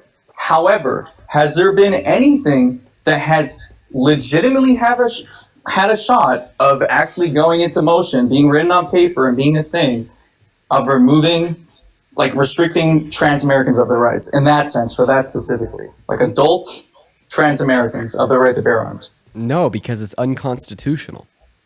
Okay, so in which case... Which proves my point. This proves my point that when Donald Trump directs his DOJ to find a way to get it done, that he's directing them to do something that is belligerently and obviously unconstitutional. Thank you so much for proving my point, man. But Dean, can I... Okay, let me... Like, say there's another candidate, right? Totally different political ideology. If I were to say, oh, they believe this, they want this, and it's something that, let's say the general American says, oh, that's a bad thing. But I say, oh, they want this. But it's not being put into motion. It's not actually happening. Yes, the motion started when he gave his DOJ to find a way. Right, but that was what it was put into motion. Oh my God. What's up? That's not just rhetoric, okay? That's not just him standing at a podium and saying that he wants it done. That was a directive to the Department of Justice.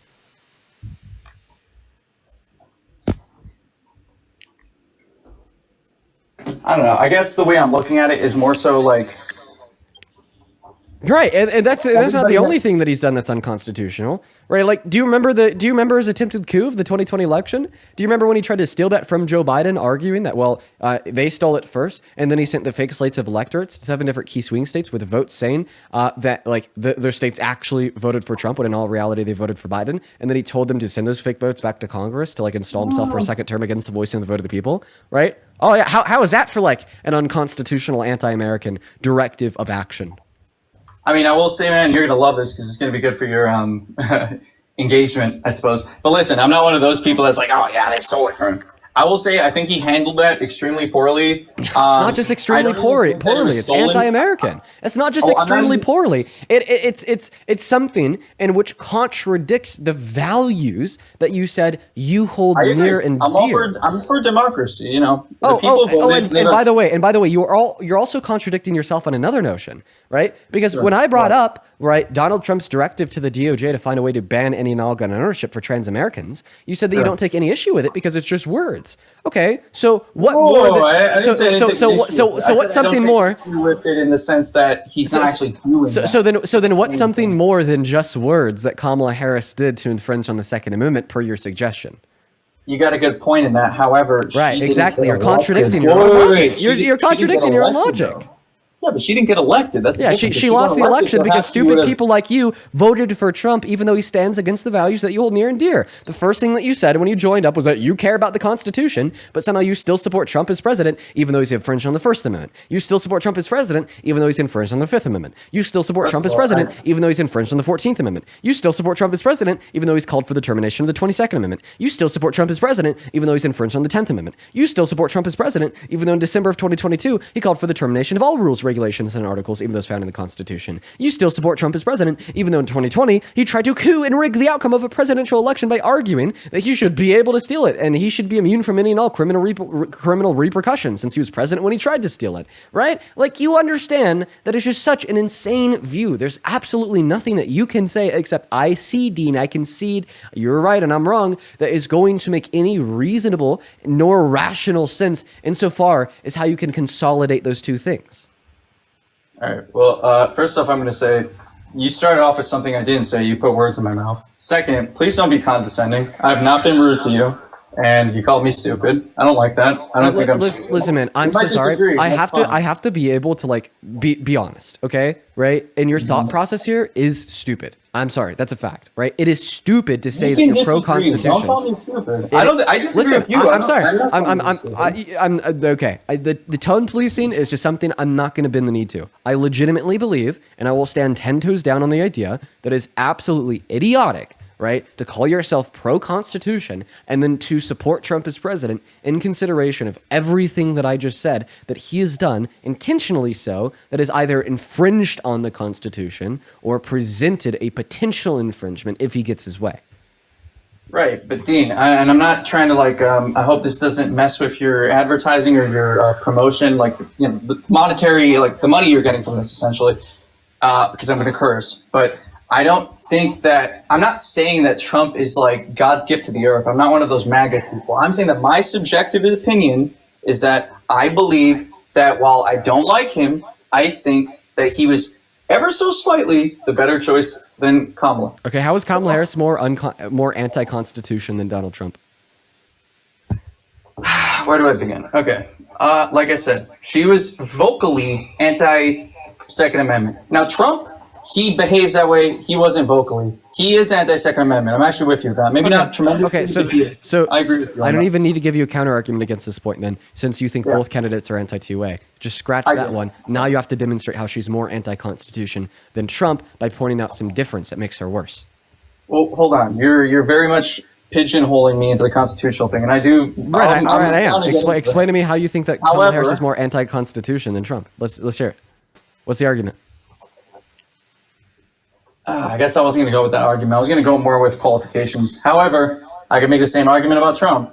really. I mean, So do you have an argument? I suppose I don't. I mean, I could, but you know. Okay, so if you care about the Constitution and you can't argue against the notion that Donald Trump is a larger threat to the Constitution than Kamala Harris, what does that tell you? Right, but the thing is, he's a larger threat because he actually got elected. Perhaps if she got elected, she would have been a larger threat. Then give an argument. We'll never know. And as wait, of this moment right now, that's a non-falsifiable hypothesis that you cannot prove that we have reason to dispute. Sure, it's subjective. Okay, no, it's not subjective. It is once again a non-falsifiable hypothesis that you can't prove, right? That we have reason to dispute. Okay. I could have told you before the election that Donald Trump was against the Constitution because of what he's done in his life of, breaking the law and not caring, raping women and not caring, inciting an insurrection on the Capitol and not caring, or just calling for the termination of the Constitution in December of 2022. Yet you cannot give any reason for this hypothesis, thereby making it non-falsifiable by nature, thereby amounting to nothing more than a conspiracy theory. Hold on, Dean. You're telling me it's non-falsifiable. You're literally telling me it's false right now and giving me your reasoning to it, which is fine. You don't have to agree with it. But it's falsifiable. I said it's purely subjective. I didn't say subjective reality. I believe that's the case. Okay, so then give any reason for me to find that to be true. And you were right. You were right about me calling it non-falsifiable than falsifying it. I guess I doubted my own abilities. You disagree with me and you give me your reason. I doubted my own abilities. I said that your hypothesis was non-falsifiable. It actually isn't. It is falsifiable, and I just did. Yeah, I mean, I also did say it's subjective. I wasn't trying to make it out like it's right. So could you give me absolutely any reason to believe that Kamala Harris would have been a larger threat to the Constitution if she was elected? Let's hear it. Any reason? Well, let me ask you this. I'll give you one reason. It's not really maybe the best answer to this question, but I'm kind of curious to hear your thoughts on this. Say what you will about Trump. I don't like how he talks. He's very undiplomatic, and that's not becoming of a president, especially of the United States of America, right? However, and you have to give him this. You might not like what he says. The man says his mind. And that works out pretty badly a lot of the times. He just says you're not answering my question, man. This is getting pretty... Wait. I'll get to it, right?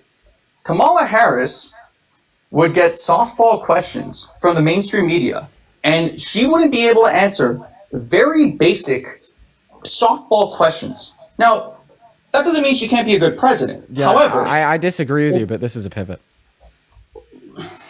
I wouldn't say so. I think this is a very bare minimum requirement of somebody that's going to be leading one of the most powerful countries on the planet. Yeah, I hear you. I hear you. You're trying to make that argument, but guess what? It's a pivot, right? Let's go one point at a time.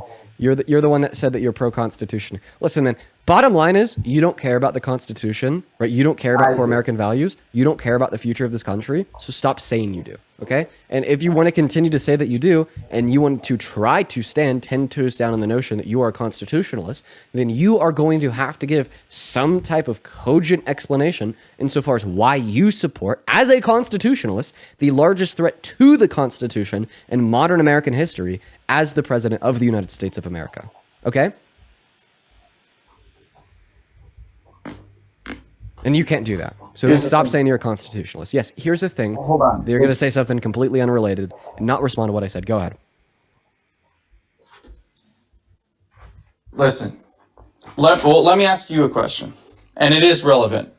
And, well, I guess it's not, because you want me to just answer specifically in this specific question you're asking me. You want me to answer exactly that. However, do you believe it's a partisan thing? Do you think this is a Republican thing, or do you think this is a Donald Trump thing? I am actually genuinely curious what you think on that. Got it. Well, you don't have to answer. The Republicans are the ones that champion him. So I think him and his administration, and the Republicans in Congress, and those that support them, all bear some culpability. Now, please answer the question.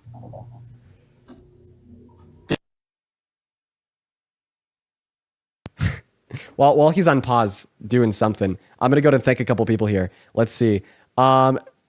Benjamin, thank you so much for the $50 donation over on PayPal. Holy shit, Benjamin. Benjamin with a $50 says, hey, Dean, just an FYI, I absolutely never give my money away, my hard-earned money away, but I'm going to have to make an exception for you. It's awesome how you put these Trump supporters in their place. Keep rocking and rolling, bro. Dude, Mr. Benjamin, that is so incredibly kind of you. Thank you so much for your support, man. All the fucking love in the world to you. Thank you so much for your kindness and your generosity. I want to see 500 Ben W's down below in that chat. Seriously, Ben, thank you about 1 billion times over. You're fucking epic. As well as Jeremy, thank you for the $2 on PayPal, and Daniel with a 5. You're awesome. And then Nick, that is NIK, thank you so much for the $15 over on Venmo, who says, hey, Dean, I'm considering sitting down and having a talk with my hardcore MAGA dad. I just want to sit down and fact check everything. Nick, the rest of your message just completely disappeared.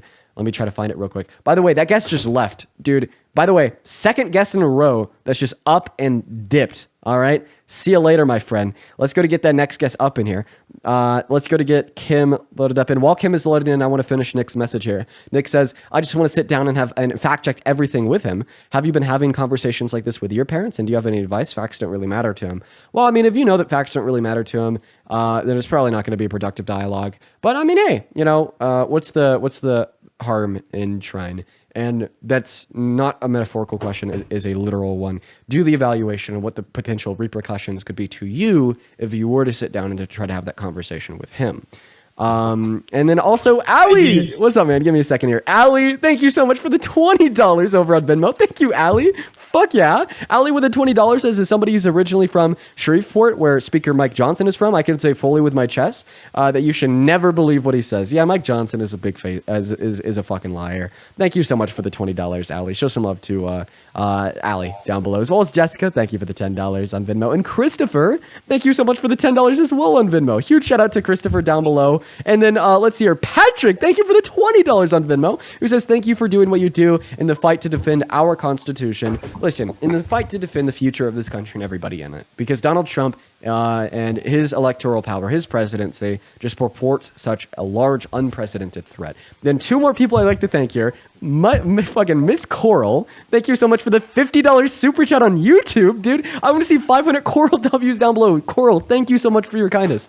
Coral says the fact that he tried to infringe on these rights is what makes him a wannabe dictator. That's what makes him authoritarian. That's a freaking problem that these idiots don't understand. I couldn't agree more, Coral. Show some love to Coral, and it's good to see you again. And then let's also get 200 Felicia W's with the 20 Canadian dollars on super chat. Thank you. Felicia says, hello from Canada. Love your debates and really enjoy listening to you put MAGA in their place. Well, I appreciate you so much for that love, Felicia. I'm happy that you enjoy the stream. Thank you for being here, and thank you for the $20. If you are watching, regardless if you are one of the 6.8 thousand people with us on TikTok or one of the 3.4 thousand people with us on YouTube, and you want to support me, you could find my Venmo and my PayPal in the link tree in my bio on TikTok.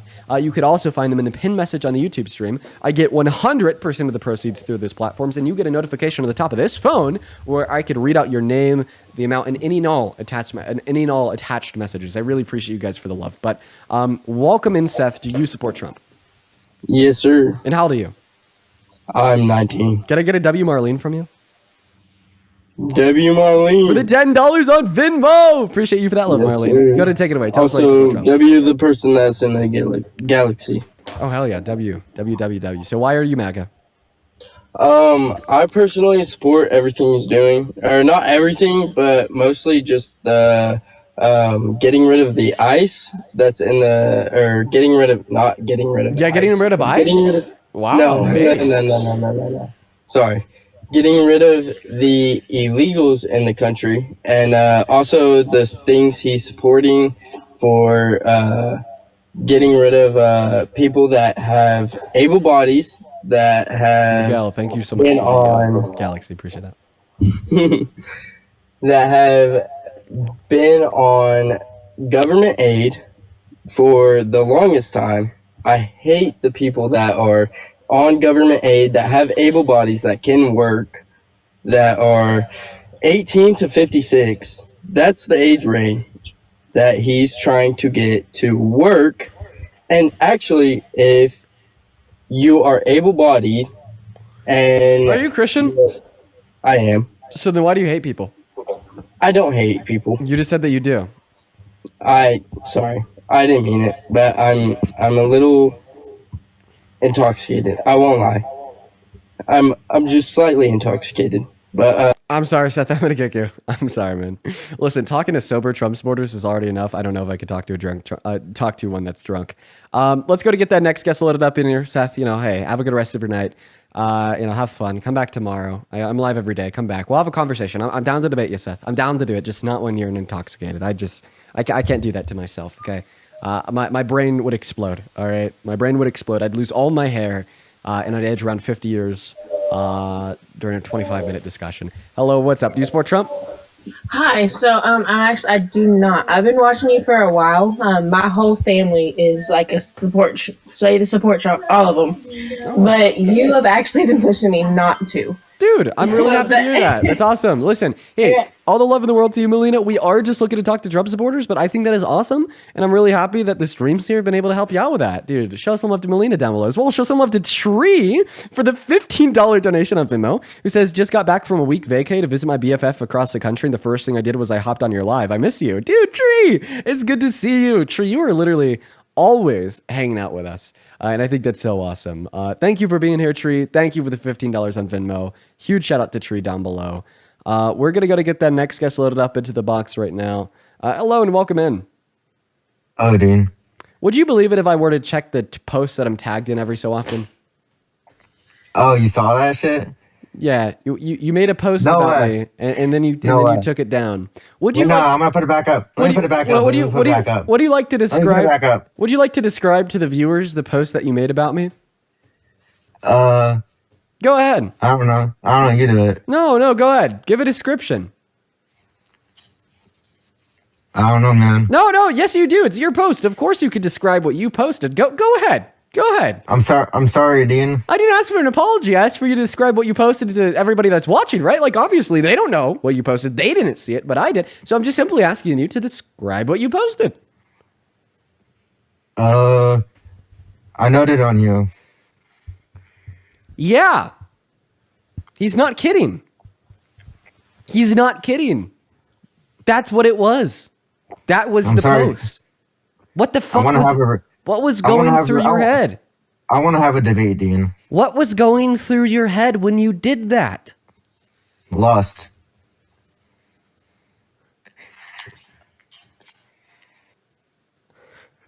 Bro said lust.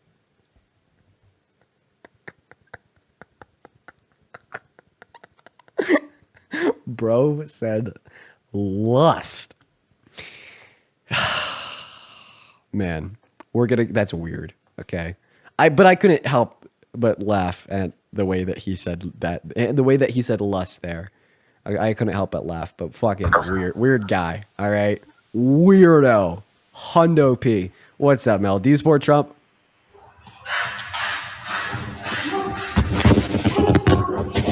Oh, I don't know if Mel's okay. We are going to go to kick Mel and move on to the next guest here, folks. On the opposite side of that queue, if you happen to be an American adult that supports Trump as president, if you are, we'll get you loaded up into the live stream to have a conversation with me about why. All right, moving on to the next guest right now, folks. Once again, if you want to support me, you can find my Venmo and my PayPal in the link tree in my bio and TikTok, as well as you can find it within the pinned message of the YouTube stream. Welcome in. Do you support Trump? Appreciate you for that, Galaxy Miguel. Based, we are just looking for Maga, but you take care, Meg. Moving on to the next guest. Tyler is going to be loading up into the live right now, quite frankly. Okay. Yeah, just once again, looking for some Trump supporters to debate. Hello, do you support Trump? Hello, yes. And how old are you? Okay, I'm going to go ahead and take that as I'm 13. Goodbye. Moving on to the next guest. Okay, all right. Let's go to see what the next guest has to say. Yo, Anna, thank you so much for the $10 on PayPal. Who says when we will get a Dean plus Parker co-host? I miss them. Dude, I miss those co-hosts too. In order to really do a peen co-host, right, we're going to need Parker to get a mix amp, all right, that will allow him to live stream and join like my stream simultaneously. What's up? Do you support Trump? Millie Queen? Not here. Yo, Lenny, thank you for the $10 on Super Chat. Who says IQ test the callers and Trump. Dude, did you see that Trump was boasting about like a dementia test? And like, I'm actually not even trolling either. Like, he actually was. He literally was. Did he? I saw that. That was pretty crazy. It was like, oh, which one? What animal shape is a tiger? What animal shape is a lion? Oh, can you remember these 5 words and then repeat them back in 5 minutes? Right? He was like, it was so hard. It was so hard. It was so hard. This test was unbelievable. Okay, I've taken it twice this year to prove my fitness and my high level of intelligence. That's right. Oh, I challenge AOC to take this very, very hard test that I've aced twice. Twice this year, I've aced it. I've aced it. The animals in the words, I've aced it. I challenge AOC to take this test. She is incompetent. She is so incompetent, she would not be able to point out which drawing is the tiger and which drawing is the lion. Because it's so hard. Only I can tell which drawing is the tiger and which drawing is the lion. Let's go ahead and get that next guest loaded up in here. Oh, what's up? Do you support Trump? Hello? Johnny is not here, so we're going to go to kick him and move on to the next guest. We got Dino Nuggies loading up into the box, folks. Only hop in that queue of your Maga. We'll bring you up here for dialogue. Yo, Joanne, thank you so much for the $10 on PayPal, saying my granddaughter, Lila, and I really enjoy watching your live streams. Hey, thank you so much, Joanne. Show some love to Joanne and Lila down below in that chat, folks. Thank you so much for your kindness and the $10. Welcome in, Dino Nuggets. Dino Nuggets? What's good, twin? Hey, do you support Trump? Hello? Do you support Trump? Yeah and no. Yes and no. How old are you? 18. Okay, are you driving? I think you're driving. Moving on to the next guest, twin. Let's go to get that next Trump supporter loaded up into the box. I feel like everybody in the queue is people that I've already seen. I don't think that this live is like pushing out to new people, unfortunately. Hey, Paola! Thank you so much for the $10 on PayPal. Paola says, I listen to your lives while I'm at work or doing homework. Keep up the good fight. Thank you, Paola. Huge shout out to you. Good to see you. I know that you've been here before. A handful of times. And then Morgan, thank you for the $5. And Tracy with the $5 over on Venmo. Thank you, guys. All right. Let's go to get that next guest loaded up into the box right now. We got Marv Ferguson connecting to the stream. Hopefully Marv will give us a debate about why they support Trump. Madeline, thank you for the $2 on Venmo. And Marv is gone. Guys, go and put me with your age down below in that comment section if you would like to join up and have a dialogue about why you support Trump as president. Right now, we are just looking for anybody that is down for the convo. And let me tell you, guys, MAGA is going extinct. They're going away. Okay, I can't find them anymore. Okay, they don't want to talk to me. They're scared. They're running scared, quite frankly. What is up? Do you support Trump? Sorry, I was just messing with the filters. I don't even know what that means, but okay. All right, we're going to move on to the next guest right now, folks. Can't find anybody that supports Trump. Jesus Christ. Oh, my goodness. Hello, Lex. How old are you? I'm 18. What time is it? 9:06. What state are you in? I'm in Singapore right now. Oh, Singapore. Nice. We're only looking to talk to people in America. 9:06. I'd assume that he's saying AM because it is 9:06 p.m. on the East Coast. Anyways, let's go to get that next guest loaded up into the box right now, folks. Like I said, really just looking for Trump supporters. Can't really find many right now. They don't want to debate. What's up, Too Shifty Colton? Hey. Do you support Trump? Hey. Yeah, I do. Yeah, and why the I hell? got something else, though. How old are you? I'm 18. Who do you got for MVP this season? Drake May or Baker Mayfield? There's football players? Yeah. Yeah, I don't watch football. You're loser. Well, I mean, college football is pretty fun. I watch it sometimes. I mean, yeah. It's just not something I do often. Like, who you got for MVP this season? Drake May or Baker Mayfield? Yeah, I don't know who either of those two people are. Loser? Yeah. So why do you support Trump? Oh, wow. You really took that as disrespectful. He hit the road. He hit the road, dude. He said, no, I'm not going to talk to you because you're a loser. All right. Moving on to the next guest. Hello, Nathaniel. Do you support Trump? Fuck no, I don't need to be here. I'm sorry. No worries. I'll kick him in. Don't even worry about it. Next guest, Madison, is loading up, guys. I'm not going to lie. I'm do like a significantly shorter stream today just because like we're not really finding any Trump supporters, unfortunately. I bet like the push out of the live is limited and like, it's just really hard to find Trump supporters that are down to talk to me. What's up, Landon? Do you support Trump? No, but you're awesome. I appreciate that, Landon. I would appreciate it if you would stay out of the queue, though, just so I have a little bit of an easier time here finding people that do support Trump. We got our next guest, Dylan, loading up into the box. Hello, Dylan. Do you support Trump?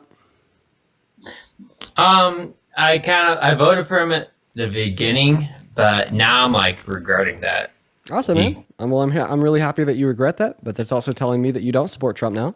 So I'm gonna kick you. You take care though. Moving on. Moving on. Moving on. Hello. Do you support Trump? No, I don't support Trump currently, but I used to. Well, I mean, I like I said, really awesome that you've changed your mind, man. I don't know, like, how I can make this clear enough, guys. We're looking for people that support Trump today, okay? Today, hello. And they're already gone. Please, guys, please follow those rules. Please. I'm begging you guys to follow those rules. Watching your things though. Hey, what's up? I'm so sorry. I didn't mean to do this. Oh, no worries. You take care. Hey, Soul! Thank you for the $10 on Venmo. He says daily love for the Daily Chef session. Appreciate you for that love, Soul. You were awesome. Show some love to Soul down below while we're looking to get that next guest Jay loaded up in the box. As well as Jolie. Thank you for the $5 on Venmo. Who says anchor down and thank you for inspiring me. Thank you, Jolie. All right. Hell yeah. Hey, do you support Trump, Jay? Oh, what's good I do, man? Yeah, and how do you? Not a whole lot, but just a little. Yeah, are you playing some fucking video game right now? Oh yeah, let me cut off Mortal Kombat, dude. Okay, all right. It's good to talk with you. So knowing everything that you do now, if you were teleported back to November, who'd you vote for? So I'm kind of on the fence a little bit. I think Donald Trump, because of his economic plan. Yeah. Knowing that I know now about his economic plan, I think that was some shitty. Honestly. Okay, so you'd vote for Trump again because you think his policy is shitty. I just like what he did for black people in his first term. Being African American, like what his policies. I can't really hear you too loud over the background. Is there a possibility that you should go into a room that's a little bit more quiet? I got kids. So. Oh, no worries. If you need to watch them, no worries. You know, go watch your kids. I'll just watch the next guest. It's fine. It's fine. Okay. Sorry. So yeah, what has Donald Trump done that's beneficial for Black Americans?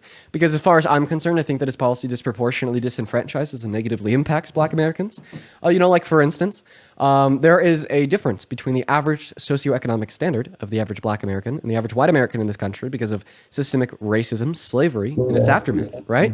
And because of that, when Donald Trump is passing policy that disproportionately hurts you more the less you make, well, because of that discrepancy in the average socioeconomic standing, he'd be disproportionately hurting Black Americans.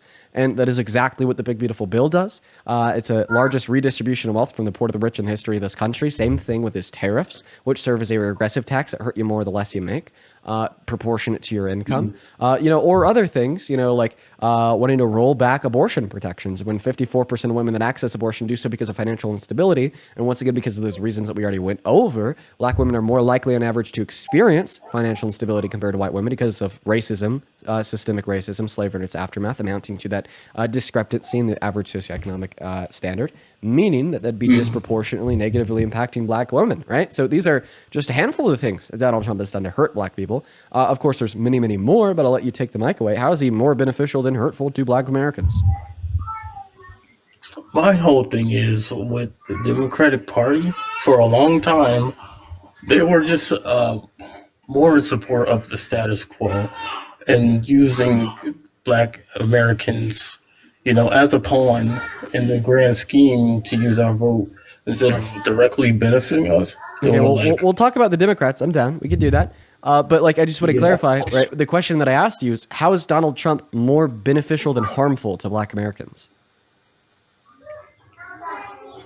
I think, I can't really think of anything right now, but I think like Kamala Harris, she didn't really have anything that would sway me to vote for her, and specifically about African Americans. If Kamala Harris didn't have anything that would sway you to vote for her, then what did Donald Trump have to sway you to vote for him?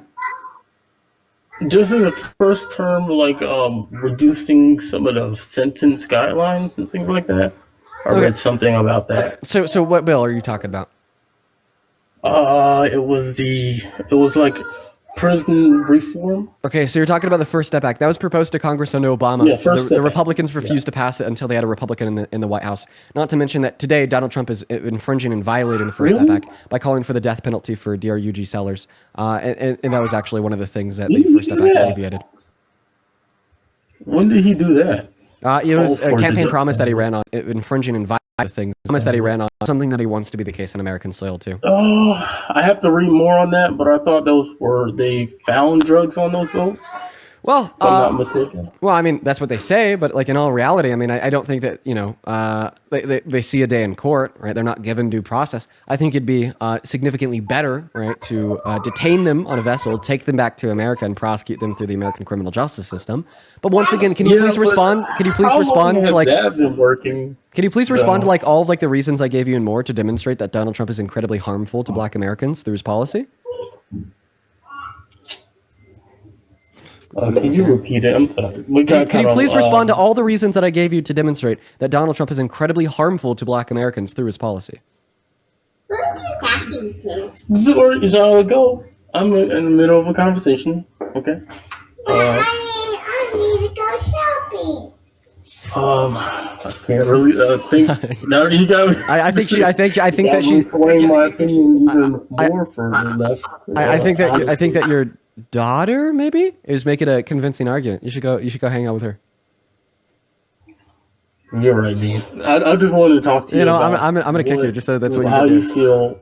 I'm sorry. That was just that's just like so cute. They're like, I'm sorry. She convinced me. Okay, she won the debate. I'm gonna have to kick you so you could go shopping with her. That's adorable. That's very adorable. Okay, let's go to move on to the next guest. There we go. let's get that next guest loaded up into the box.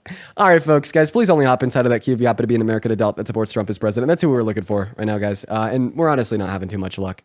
Boy, oh boy, what a long day. Oh my God, dude, Chris. Oh my god, dude. Fucking Chris. Thank you so much for the $300 donation on Venmo. Dude, what the fuck? Oh my god. Mr. Chris with a $300 donation on Venmo says, and I quote, just because. Chris, this just came through, so I know that you're here. I know that you're watching. Dude, you're the fucking goat. Chris, that is so incredibly kind. I simply just don't deserve that much love. The beeping is back. Oh my god. I don't deserve that much love, Chris. Thank you so much for your kindness. I want to see, okay, chat. I want to see nothing but Chris W spammed in both of the live chats on TikTok and on YouTube for like the next 10 minutes. Chris, seriously, thank you so much for the love, bro. It's just, that's so incredibly kind. That's so incredibly generous. Huge shout out to you. Now, we will go ahead and recenter around the debates here, but seriously, chat, show some fucking love to the GOAT, Chris. Thank you so much, man. What is up? What is up? Do you support Trump? And Scarlett's not even here. Oh boy. All right, moving on to Isabella.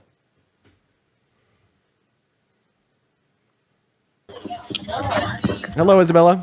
Oh, I'm on live. I'm so sorry. I'm walking back. I literally am lagging. I'm on live. I'm on it. Isabella, hello. Oh, and Isabella's gone. Well, she supports Trump. Unfortunate. Her bio says Boko. She's where I'm at right now. I was going to ask her if she went to the game. And then I was going to debate her on why she supports Trump. But unfortunately, she's gone. There was just a game here at Boulder. It sounded like she was walking back. The game just got out. I bet that she was actually walking from the football game to wherever she lives, like right now as we speak. Let's go to get that next guest loaded up into the box right now. All right, still looking for that next Trump supporter, folks. Go ahead and hop inside of that queue. Oh, she's actually back in the queue. Let's get Isabel up here. Let's debate her. Her bio says, Jesus loves you. It keeps on lagging. Hello, Isabella. I'm sorry. Yeah, I don't think. It keeps on freezing. Yeah, terrible connection. Terrible. Maga mobile. I can still hear her, even though I just kicked her. All right. Hey, Isabella, if you can still hear me, your connection is really bad. Feel free to re-request up if you get a better one. I'll happily have you up, but unfortunately, I'm just going to have to move on to the next guest for now, but you take care. Maga mobile. Let's go to get that next guest loaded up into the box. What is going on? Do you support Trump? Oh, sorry, I didn't mean to join. No worries. You take care, Lydia. Moving on to the next guest right now. We got our next guest, Scarlett, connected to the stream right now, folks. Here we go. As well as Courtney. Thank you so much for the $10 over on Venmo, who says, having a hard time finding Trump supporters might be annoying, but I take it as a win in real life. Thank you so much for educating the masses. Much appreciated. You know what, Courtney? I say this frequently because you are right. All right. It, on occasion, can be annoying to not find any Trump supporters to debate. But in all reality, right, the reason why we can't is because less people are supporting this idiot. Right? Because MAGA is dead. It is extinct. Now, folks, if you've been watching my life for a while, then you will know before the election, okay, Trump supporters were coming out of just everywhere, out of the ass to try to get on this live to have a conversation with us. Okay? They were I clicked it by accident. I'm so sorry, No Dean. worries, Rose. No worries. They were so bold. They were so confident. Now, 10 months later, where the hell are they? They're gone. Let's go to get that next guest loaded up into the box right now, folks. Only join if you support Trump. Only join if you support Trump. All right. Hello, Garrett. Do you support Trump? 5 seconds. Yep. How old are you? 26. Okay, and why the hell do you support the worst president of your 26 years of life? The president that has declared war on American cities, said that he could send the Army, the Marines, and the Navy into these cities, and there's nothing anybody could do to stop him. The guy that has infringed on the 1st, 2nd, 10th, 5th, 14th, and 22nd Amendment within the last 8 months. The guy that passed the Big Beautiful Bill, which was the largest redistribution of wealth from the poor to the rich in modern American history, while also taking healthcare away from 10 million low-income Americans. And as of today, right, Trump has now taken food stamps away from 41 million Americans, not only by causing the government shutdown, but also refusing to do something about it insofar as allowing emergency funding from Congress to continue to fund these benefits during the shutdown, or giving a pledge to the states that if they pick up the bill for now, he will reimburse them once the shutdown is over.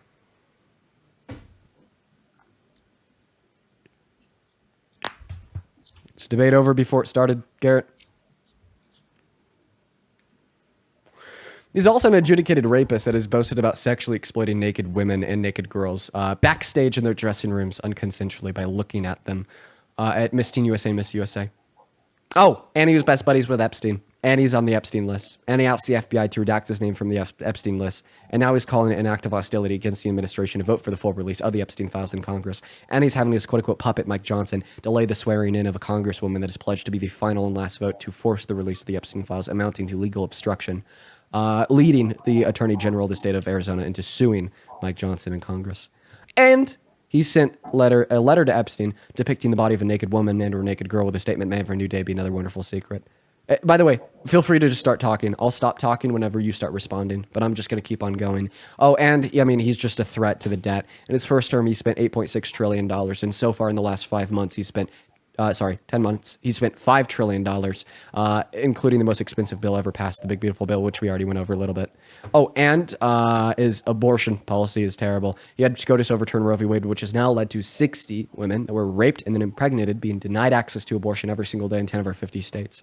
Oh, and if you're a Christian, which I bet you are, he's incredibly anti-Christian as well. Okay, like not only is he not a Christian and he said that, but like additionally, he fights against Christian values every single day, once again, by hurting the poor, once again, by excluding people he deems as outsiders. Jesus would meet with anybody. He tried to do this with the attempted Muslim ban, attempting to ban any Muslim immigrants from being able to come into America in his first term, right? Or his isolation of the LGBTQ plus community.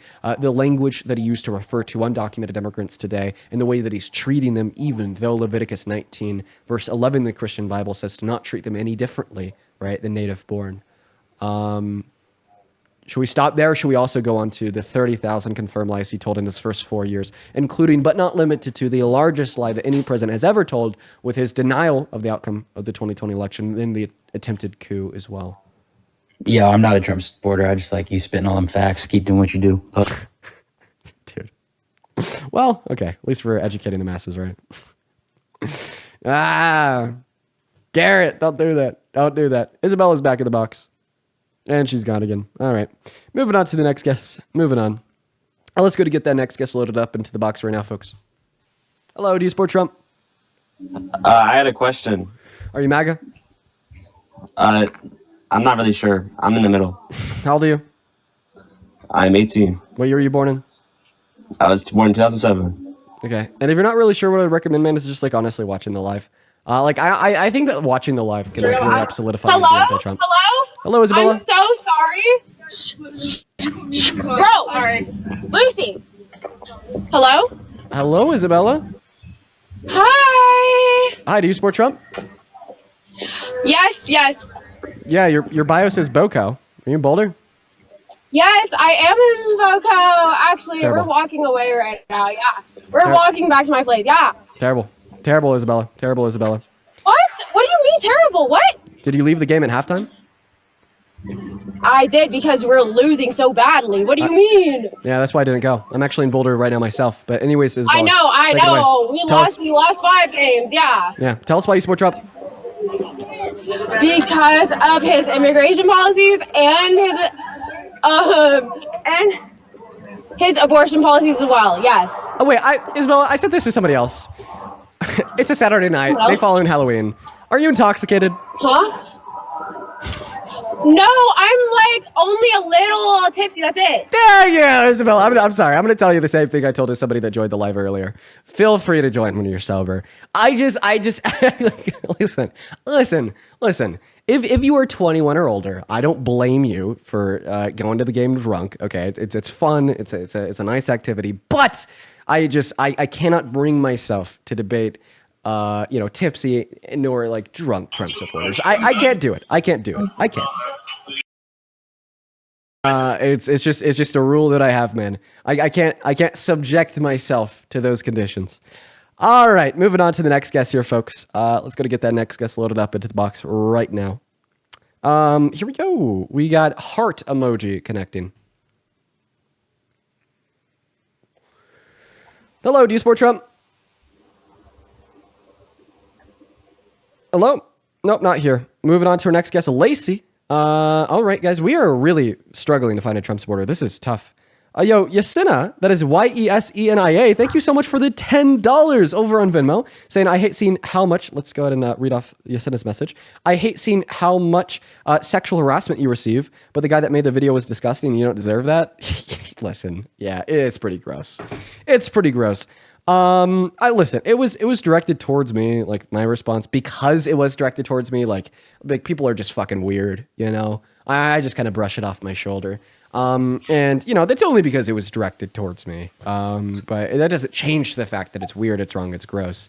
But I mean, I just personally brush it off like that when it's directed towards me. What's up, Zoe? Do you support Trump? No, but I just want to say you're really fine. Okay, well, we're only looking to talk to Trump supporters, Zoe. You take care. Moving on to the next guest, we got Caden loading up into the box. Actually, we cannot talk to Caden since he has a naughty word in his name. Moving on to the next guest, we got our next guest, Montana, loading up into the stream. I'd also like to thank Thom. Thank you so much for the $25 over on Venmo. I appreciate you so much for that love, Thom. Thom with the $25 says, I'm drunk and I support you. Thom, it's good to see you. Thom, you've been supporting the stream and Parker for like years now. Dude, let's get some fucking W's for Mr. Thom down below in that comment section. Montana, what the hell's going on? Do you support Trump? I do. Okay, all right. And how old are you? I am 18. Okay, I believe you. Whatever. What the hell, right? Can I, real quick, can I get a big W Jesse from you?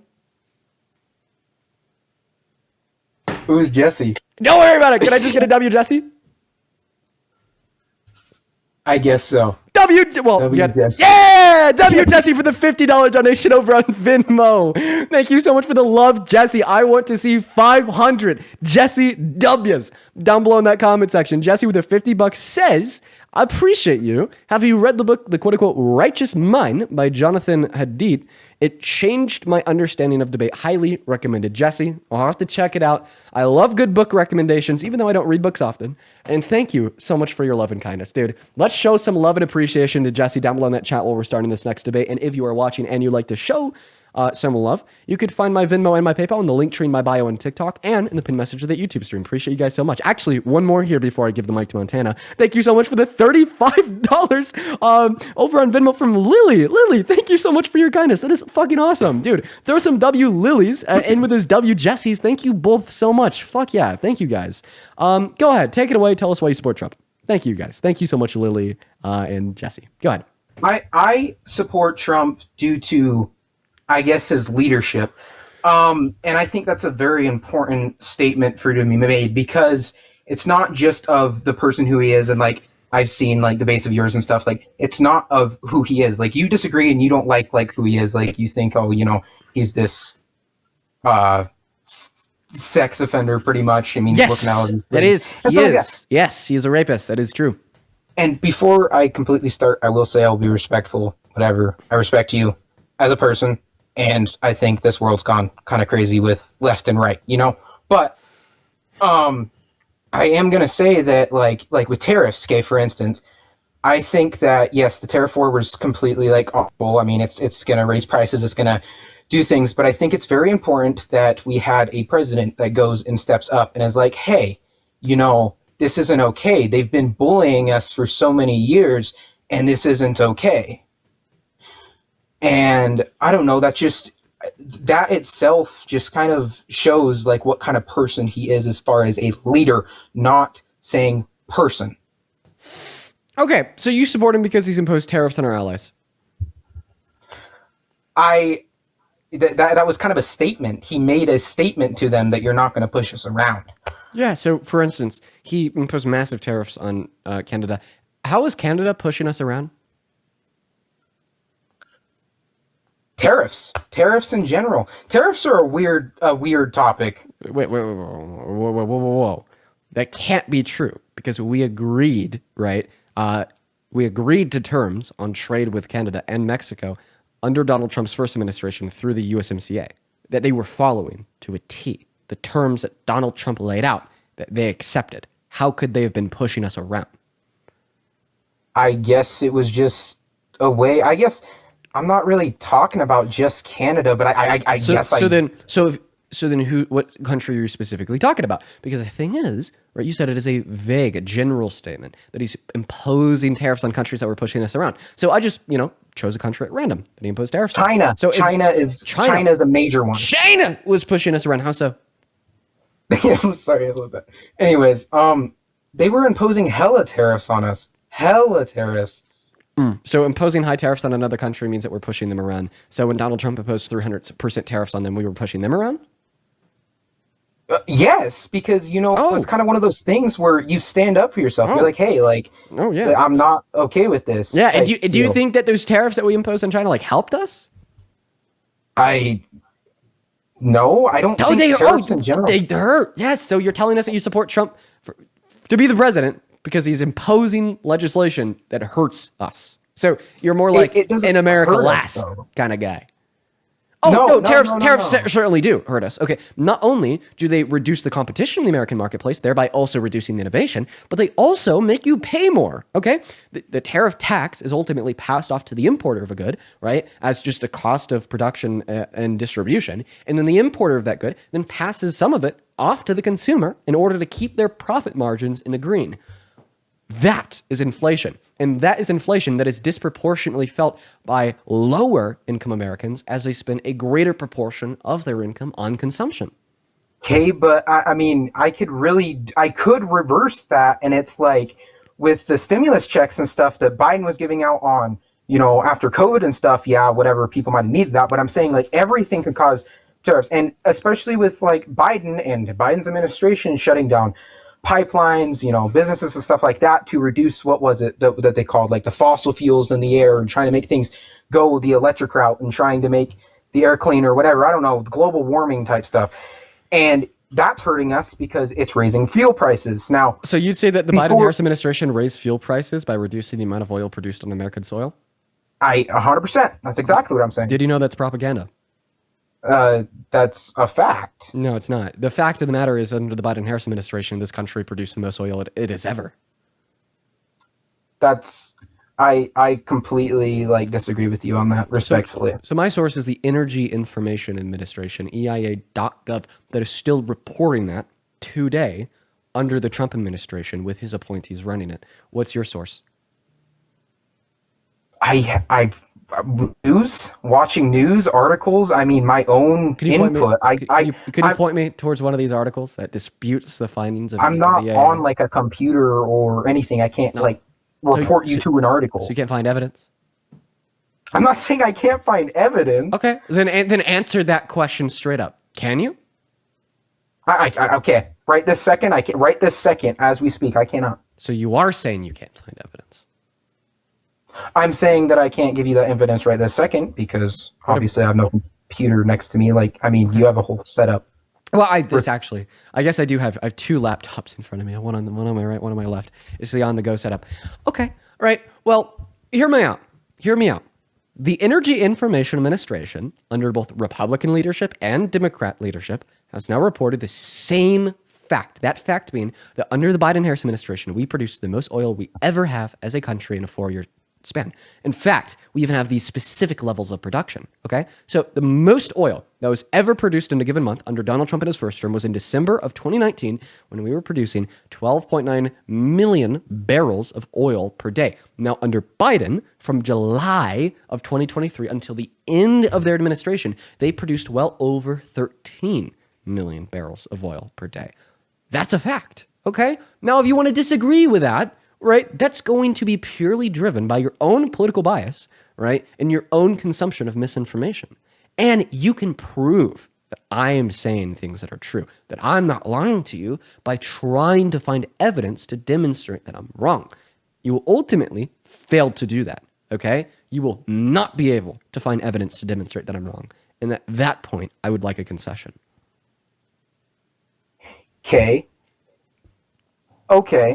Then if I can't find the evidence to, obviously prove you wrong, you tell me, what do you think that, okay, let's talk about the border, okay? Can we talk about the border and how, all of that is kind of processed? We can talk about whatever you want.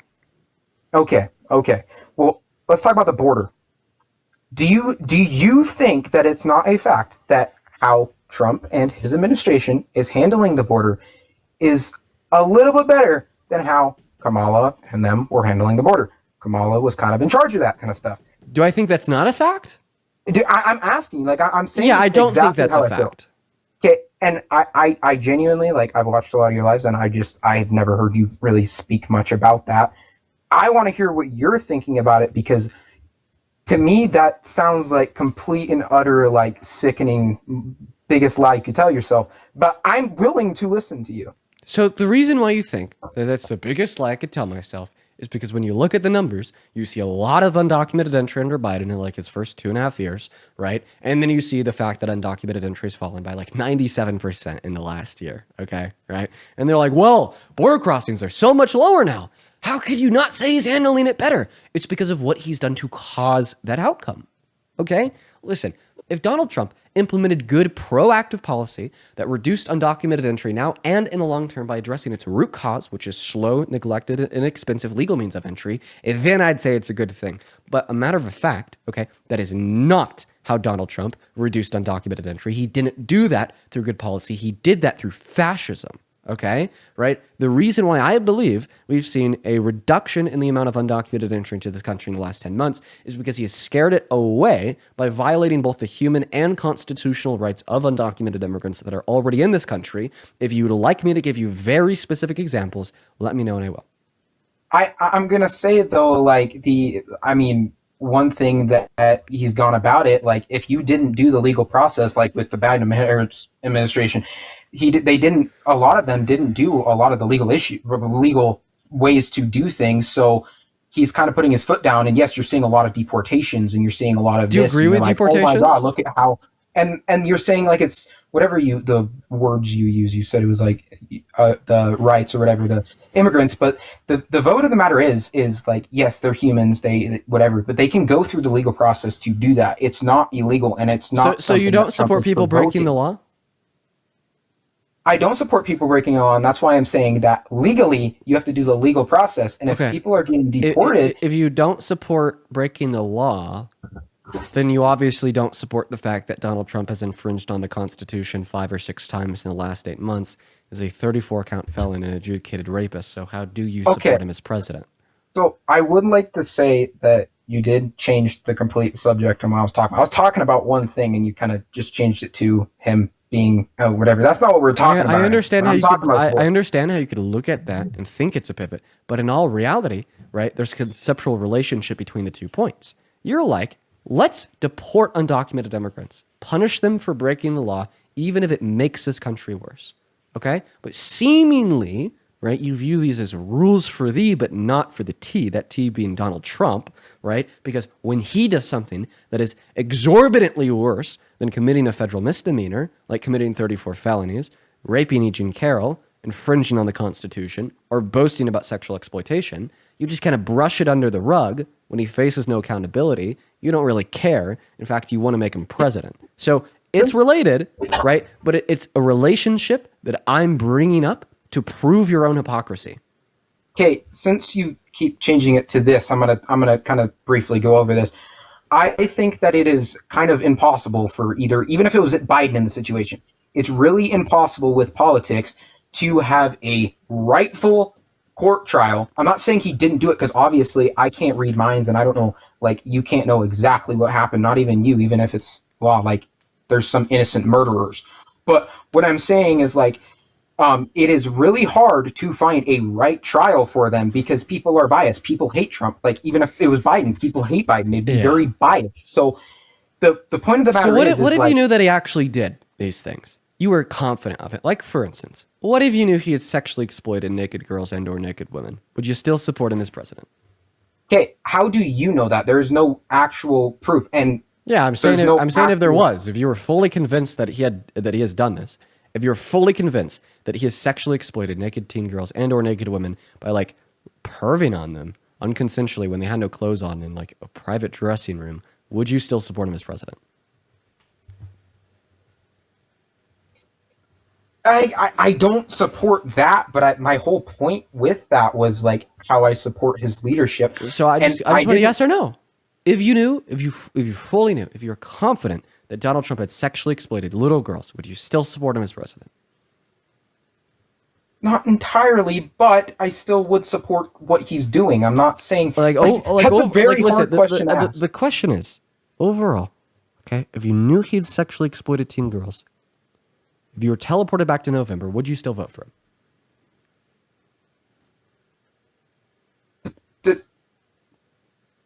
I wouldn't. Okay, can I make this clear? I will answer your question. I would vote for what I believe in. So if that's a Democrat, if that's Republican, I am so far off of, like, Kamala and them that it's a really hard question to ask, because I'm so against on what Kamala's for that I would pretty much vote for anything that's not Kamala. If it was a different candidate, like a Democratic candidate that I agreed with some of his moral, whatever, I would vote for him. I'm making it very clear that even, like, right now, is just the answer to the question a yes or a no? And by the way, her name is pronounced Kamala. Okay. But anyway, fine. No, I will give you that answer. So you would regret voting for Trump if you knew that he had sexually exploited little girls or women? No. Yes. That's a hard. I'm sorry. Yes. Like, I do not support that. I don't support that. So you would regret voting for him if you knew he'd done these things? Yes or no? Just be honest. I would regret having him on the ballot at all. That's just not the question that I asked you. If you want a simple yes or no, you're 100% right on that. But there's no actual fact. It's hard to have. You're saying that you wouldn't regret voting for him. No, I'm saying, like, I wouldn't vote for that. No, I'm not saying that. Okay, so like, I wouldn't vote for a rapist or whatever. Besides Trump, so you would regret voting for him.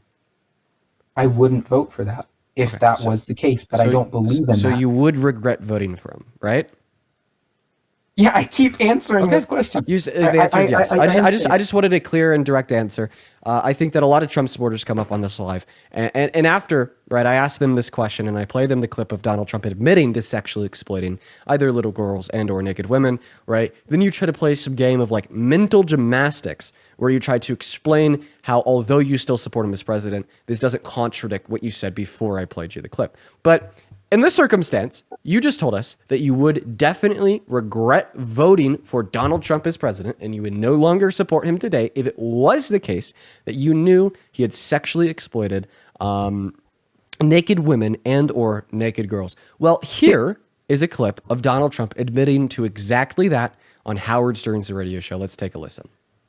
but later The on. question is, how can it not be construed? No, I mean, some of these foreign girls, Mr. Trump, in my country, we say hello with vagina. And Well, you could also say, as the owner of the pageant, it's your obligation to do that. So you have done that. Now, I'll tell you the funniest is that I'll go backstage before a show. Yes. And everyone's getting dressed and ready and everything else. And, no men are anywhere. And I'm allowed to go in because I'm the owner of the pageant, and therefore I'm inspecting it. I'm inspecting. I want to make sure that You're like a everything is doctor. good. You're there. Yeah, the dress. Is everyone okay? They're standing there with no clothes. Is everybody okay? And you see these incredible-looking women. And so I sort of get away with things like that.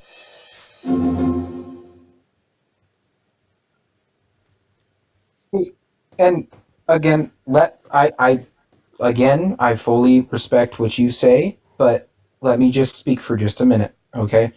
I will say that if that stuff happened, yes, that's screwed up that he is on the ballot and whatever, like he should be on the ballot. But there's no way.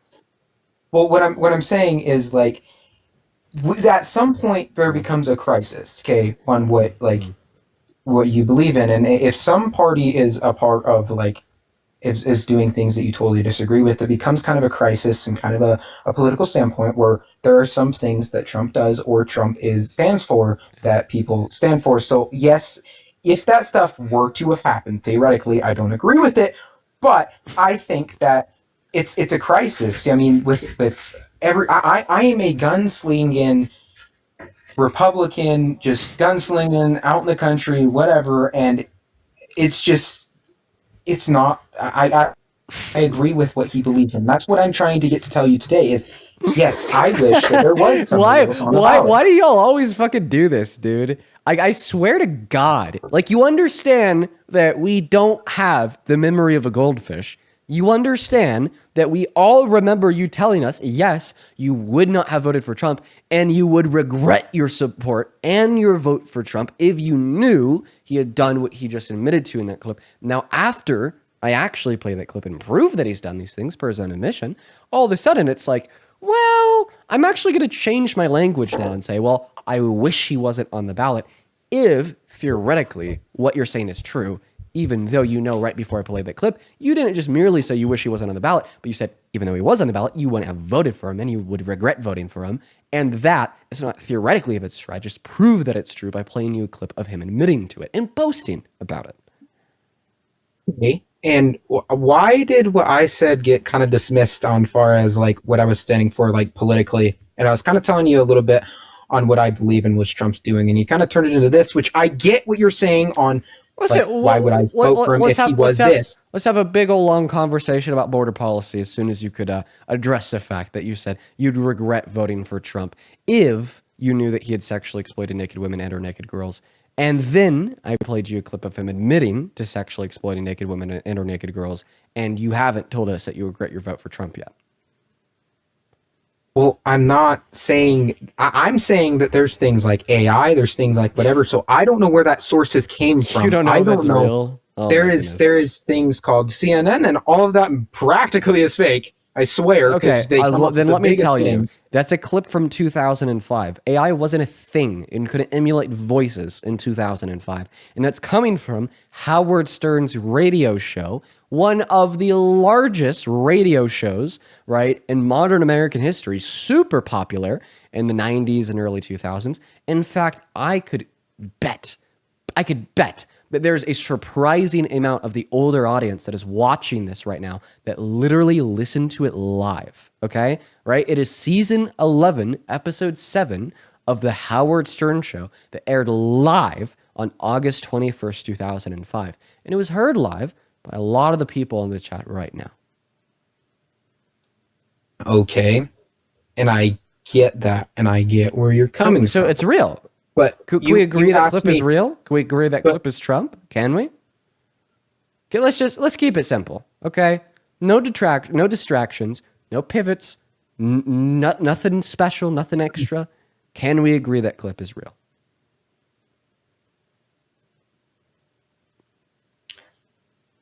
I will. Okay, I'll come to a common ground with you, and I will say that is probably something that happened. Okay. I'm going to And I will say that I understand why you don't support Trump himself. So the answer is yes. You agree that he has sexually exploited naked women and/or naked girls. So before I played you that clip, what did I ask you? I asked you if you knew Donald Trump had sexually exploited naked girls and/or naked women, would you regret voting for him? And you said yes. So, sir, I only want to hear one word come out of your mouth, either yes or no. Because you said you would regret voting for Trump if you knew he had sexually exploited naked women and/or naked girls, and I just proved to you that that's something he's done, and you accepted that's something he's done, do you regret voting for Trump? I'm going to say yes or no. Trump himself? Yeah, yes. I just want a yes or no. Fine, yes. Okay, so you do regret voting for Trump, so you're no longer a Trump supporter. I will not go to the extent of saying that I'm a Democrat because I believe in what I believe and you believe in what you believe, but I do believe that there is better than Trump, and I think that when it comes to that time to elect, I will vote for who I think. However, like I'm saying, there is some things that is a crisis in this country that we need to seriously work on. And there's no working on those things with the Biden-Harris administration or with Kamala or anything like that. There's no working on those things. So what I was trying to point to you is that there are things that Trump's doing right. And there's reasons why people are supporting him, even if all of this stuff's going on to make this country better. Right now it's in a complete crisis. So go ahead and give me 3 things that Donald Trump is doing to make this country better. Be very specific. Okay, I will tell you right what I mentioned. I will tell you with the border policies and which ones. I can't name a specific. I'm sorry, I do not have a computer. I'm in front of my face. Well, so just give me a vague idea. What border policy? Give me a vague idea. Don't even debate. You don't need to give me the specific name. Just give me a vague idea. What are these border policies doing? What precisely are they doing? What are they? Be specific. We are getting rid of those immigrants that did not come here legally. Oh, mass deportation. Sure. Go ahead and name one specific way that mass deportation materially benefits this country. By making people not think, oh, we can just come into this country freely. Okay, so by disincentivizing undocumented entry? Okay, what does that do to materially benefit this country? To disincentivize undocumented entry by and through a mass deportation? Okay, well, can you answer this question for me? No, I want you to answer mine. Okay, restate your question. Name one very specific way that mass deportation materially benefits this country and or anybody in it. By making it very clear that you can't just walk into this country and think you own the place. You got to go through legal process. So you're saying that mass deportation benefits this country by making it clear that if you enter into this country as an undocumented immigrant, you're going to be deported. And how does that benefit this country?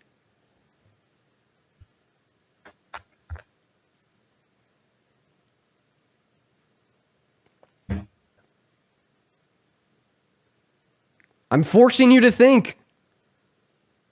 Don't run away now. I'm forcing you to think. And he left. You force a Trump supporter to think. They either experience an epiphany, right?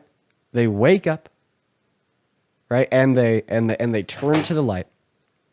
Or that happens. Hey, welcome back, Isabella. Can you hear me? I'm sorry. Yeah. I joined off my iPad this time. Are you in a little bit of a better position to have a debate?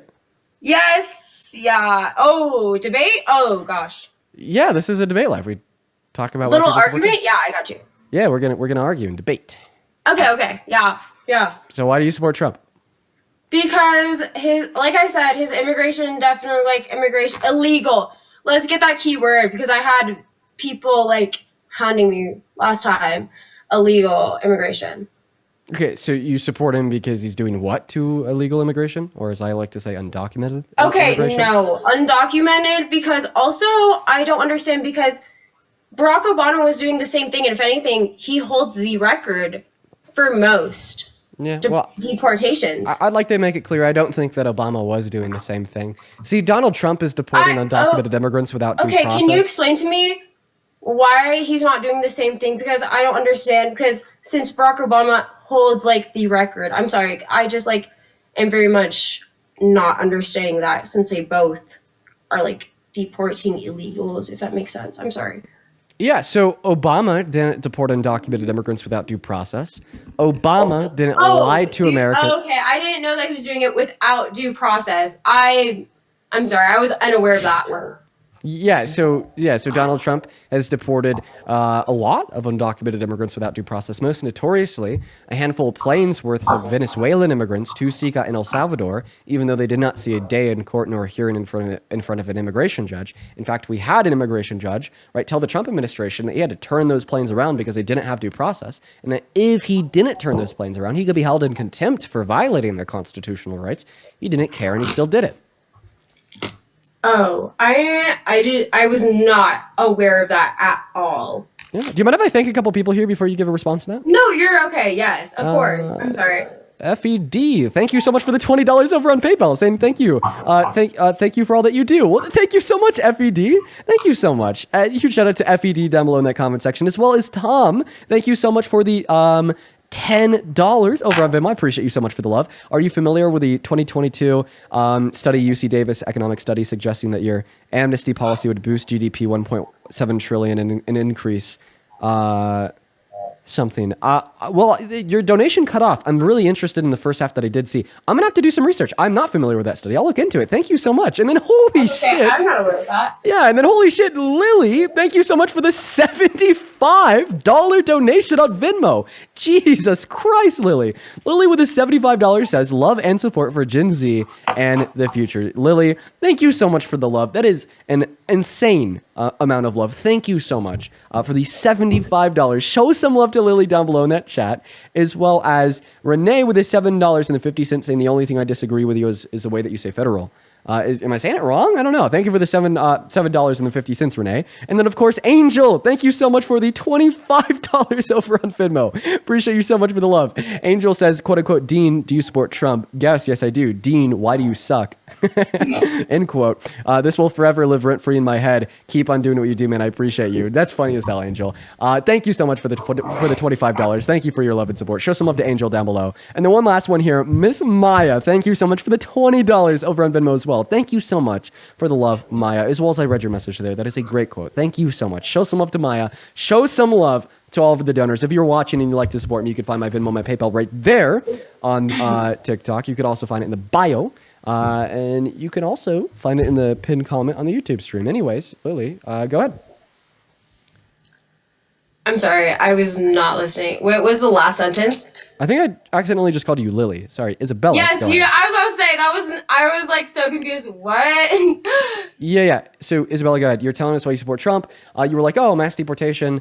Yes, I was going to say illegal. Keyword illegal deportation. Rather than legal, and I'm also multitasking, getting ready for tonight as well. I'm sorry. And then you brought up the fact that like, well, what's the difference between Obama and Trump? You were like comparing the two policies. Obama, and then I started like bringing up a bunch of differences between the policy of Obama and Trump. I was like, well, Obama didn't deport people without due process. Trump is. Obama didn't like call for like the termination of the constitutional rights of undocumented immigrants. Trump is. Obama, right, didn't support the deportation of every single undocumented immigrant. More so just those with prior criminal offenses. Trump wants to deport every single undocumented immigrant. But at the end of the day, listen, okay, assuming that Obama had the same immigration policy as Trump, assuming that Obama wanted to remove every undocumented immigrant from this country like Trump, then the conclusion would be that both the immigration policy of Trump and Obama, right, is bad. I agree with that in a way. I just feel like just because I've had I'm sorry, I'm just laughing because your anxiety stick. I'm sorry. Yes, thank you. It is my anxiety stick. Yep. Yeah, but I just feel like overall, just in my case, I feel like because of my positionality in my family, we've waited our turns and overall. That's why in the immigration policy. So that's why I just don't think that it's fair and overall. Since we waited our 10 years to get here and immigration policies, and everyone's just like, oh, let's come here and just no repercussions in a way, if that makes sense.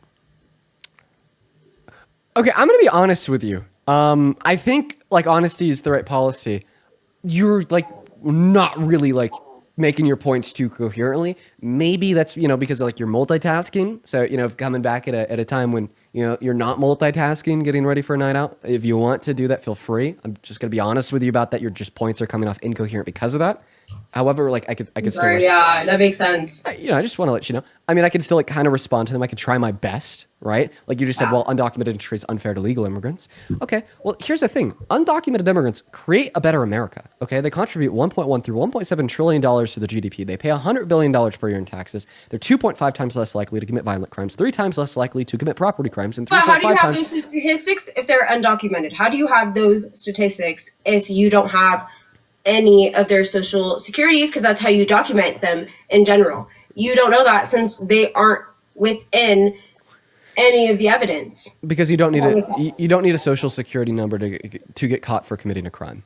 Right. But Plus, like undocumented immigrants do have a lot of documentation, right? And the only reason they're called undocumented is because they lack documentation to be a resident or to be a citizen. But this doesn't mean that they don't pay taxes on ITINs. This doesn't mean that they don't access like certain social programs in some of our more democratic states. This doesn't mean, right, that they don't even have like a driver's license. Like undocumented immigrants can get a driver's license in Colorado. I'm sorry, I'm looking at the chat. If you see like my face being like, I'm looking at the chat. I'm sorry. Right, you know, they have jobs, they work, they're actually more likely to actively participate in the labor force compared to citizens, right? And yeah, some of them commit crimes, and when they do, they get arrested for it, just like citizens, just like residents, but they do so at significantly lower rates than citizens and residents. Yes. Sorry. I'm looking at the chat right now, and it's just very disrespectful, and I'm just like, okay. Well, what I'd recommend is not looking at the chat. Like if you want me to be honest, the best bet would be for you to stop reading the chat. And hopefully, right, if you want to stay up here and have a conversation with me, just kind of like focus on what I'm saying. But chat. Let's be nice. Let's take the high road, everybody. It's the fact that you're saying that, but they're not going to. But yes, I understand what you're saying. But in a way, I'm just like, I think it is my positionality where my grandparents and my mom and my father waited their line in turn. And then everyone's just like, we waited our years. We genuinely waited to get to America. And it's like, you think that it's okay to just skip over all of us in a way. We waited our 10 years over. You don't support them because they think it's okay to break a law.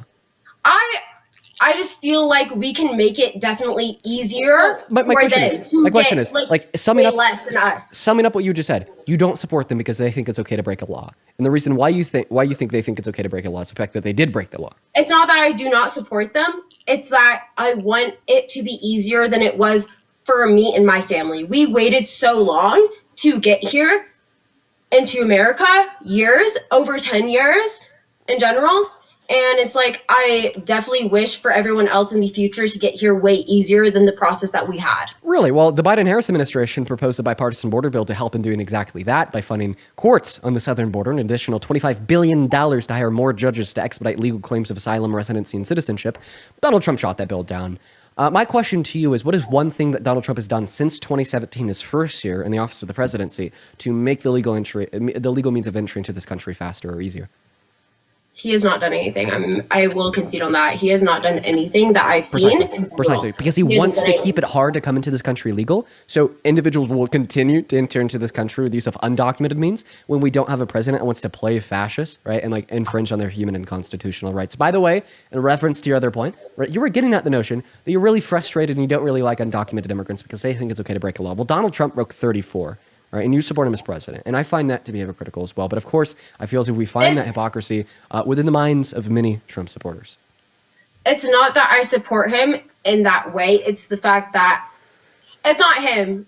if it makes sense. Right, you're ignoring that fact of his personality. It's not him as a person. You're ignoring that fact of his personality and just looking at what you think his impact on the country as the president. Well, why can't we just ignore that fact of the character or past of the undocumented immigrants and look at what their impact on the country as a resident of it? Like the $1.1 through $1.7 trillion they pay per year into the GDP, or the $100 billion per year that they pay in taxes on the federal, state, and local level. Yes, I've seen that. I know that they definitely have contributed in general as overall. Like, I wish that it was so much easier to make them citizens. That is it. I feel that it's just, I'm sorry, it's just me and my positionality in a way, because I just feel like it's so unfair that we waited so long to get here and have our American freedom or American dream, and they came over here within a year. And that's it. Okay. Like, I'm Viet, and I'm also Hispanic. That's it. I've responded to that point 3 times as well. 3 times. 3 times. 3 times I've given a response to that position. Listen, be honest. Are you geeked? No, I'm not geeked. I'm not geeked. Have you hit the pregame? What do you mean by pregame? Saturday night in Boulder. You said that you're going out after the game. Usually you hit that with a pregame. We have not gone out of the game. The game's still going. What do you mean? I'm asking if you're drunk, Isabella. I like, okay, I was trying to do so nicely. But I guess she's not drunk. No, she's not. No, she's okay. Not drunk. Okay. I apologize. She may be buzzed or tipped, but that's it. Okay. Okay. Do you think the dialogue that we're having here is productive? I feel like it's better within, because I would be way more argumentative in a way, and way more, very much not as nice, if that makes sense, if I wasn't. Because we have debated very much within the last time we debated was 2 to 3 months ago, or at least 2 months ago, and I was like, that was way worse. Oh, I remember you. Did you come up here and debate about abortion? Yes, yes. Oh no. But I wasn't as much. I was not as educated. If that makes sense. Okay. Are you still like anti-abortion? I'm not anti, if that makes sense. It's more because I just know people here that use it as birth control, and that's where I am mad about it. Listen. I understand that there's a bunch of rich kids in Boulder. I've never met a single person here that's like, oh, well, I've got about 1 billion abortions, and every time I get, I think I'm pregnant. That's crazy, because I've met a girl that has had 8 here in Boulder. That is at least 8 as her thing. What year is she? She's at least a junior to senior.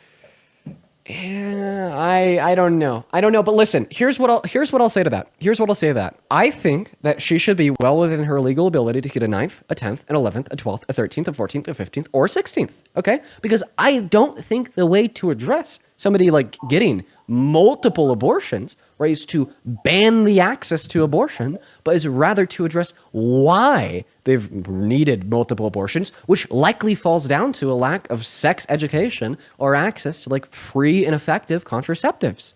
Okay? I think that when you ban abortion for somebody that's already gotten 8 of them, right, you are only going to make their life worse, because chances are if they've gotten 8, they're probably going to have an unwanted pregnancy in some point of the future again. And are you really going to stick an unwanted child in the unready household of somebody that you think is irresponsible in that sense? Absolutely not. In that circumstance, the abortion is a saving grace for that individual and for their future potential children. Okay? The way to address and fix that, right, it's not by banning said access, but is rather by advocating for more sex ed, is rather by advocating for access to free and fair contraceptives, by addressing what is causing that issue to persist in the first place, okay? In the same way, I think if somebody is just smoking cigarettes their whole life, okay, and they've gotten like chemotherapy to kill that lung cancer like 15 times, obviously the solution is not to ban them from accessing chemotherapy, but the solution is to rather ask, well, why have they continued to smoke even though they keep on getting lung cancer? And to try to address that through systemic change and educating individuals about the outcomes of smoking cigarettes,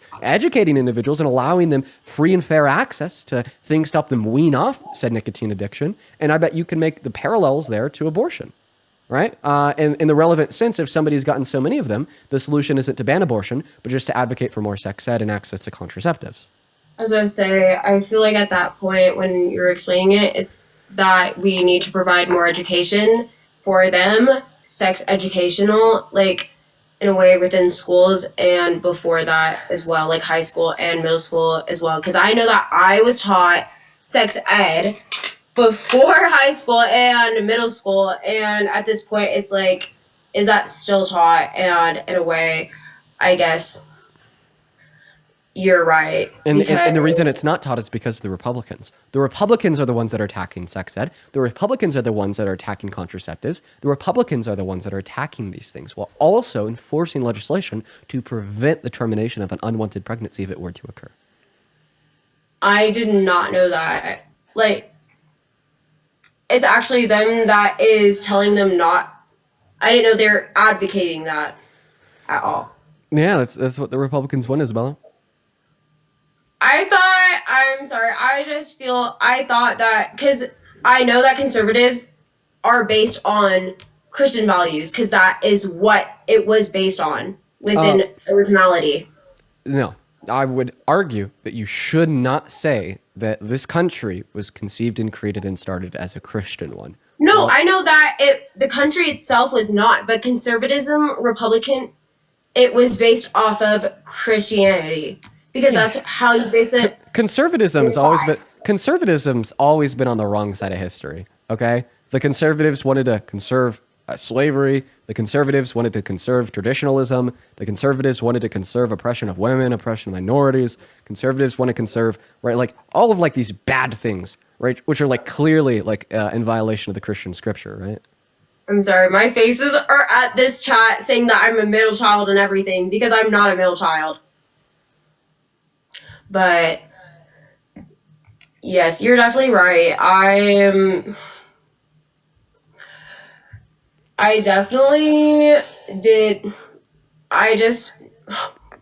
sorry, I keep looking at the chat and I know I'm not supposed to right now, but I should definitely base my point on what you're saying, and I definitely did not know that those bases were based on that as well. Yeah, is there anything else you want to go over, Isabel? Not as of right now. I probably will guess myself as well within when I have my other points within not immigration and abortion, because I know that I have when I was coherent and not getting ready for my pre and partying, I know that I have other points. You just admitted that you're not coherent. So you are geeks. No, that's not what I meant. Yes, you're geeks. I am Dude, coherent, all right. Listen. but it's the fact that I'm also I'm multitasking so much right now. Okay, listen. All right, well, listen. Like, You're in Boulder. You know how it's going right now. This is like, it's game day, pre-games, Halloween, and you know how it's going right now. Yeah, and I cannot wait, right, to join in the legal and moral degeneracy of getting drunk and going to various house parties once I'm off stream and done debating. But until then, right, it's not a good thing to do, right? You know, because it's hard to have conversations. But you have a good rest of your night, Isabella. Stay safe and take care. But please, seriously, reconsider your beliefs. They're very harmful. They're very harmful. We're going to move on to the next guest right now. Guys, go ahead and hop inside of that queue if you happen to be an American adult that supports Trump as president. We're going to get that next guest, Maddie, loaded up into the box right now.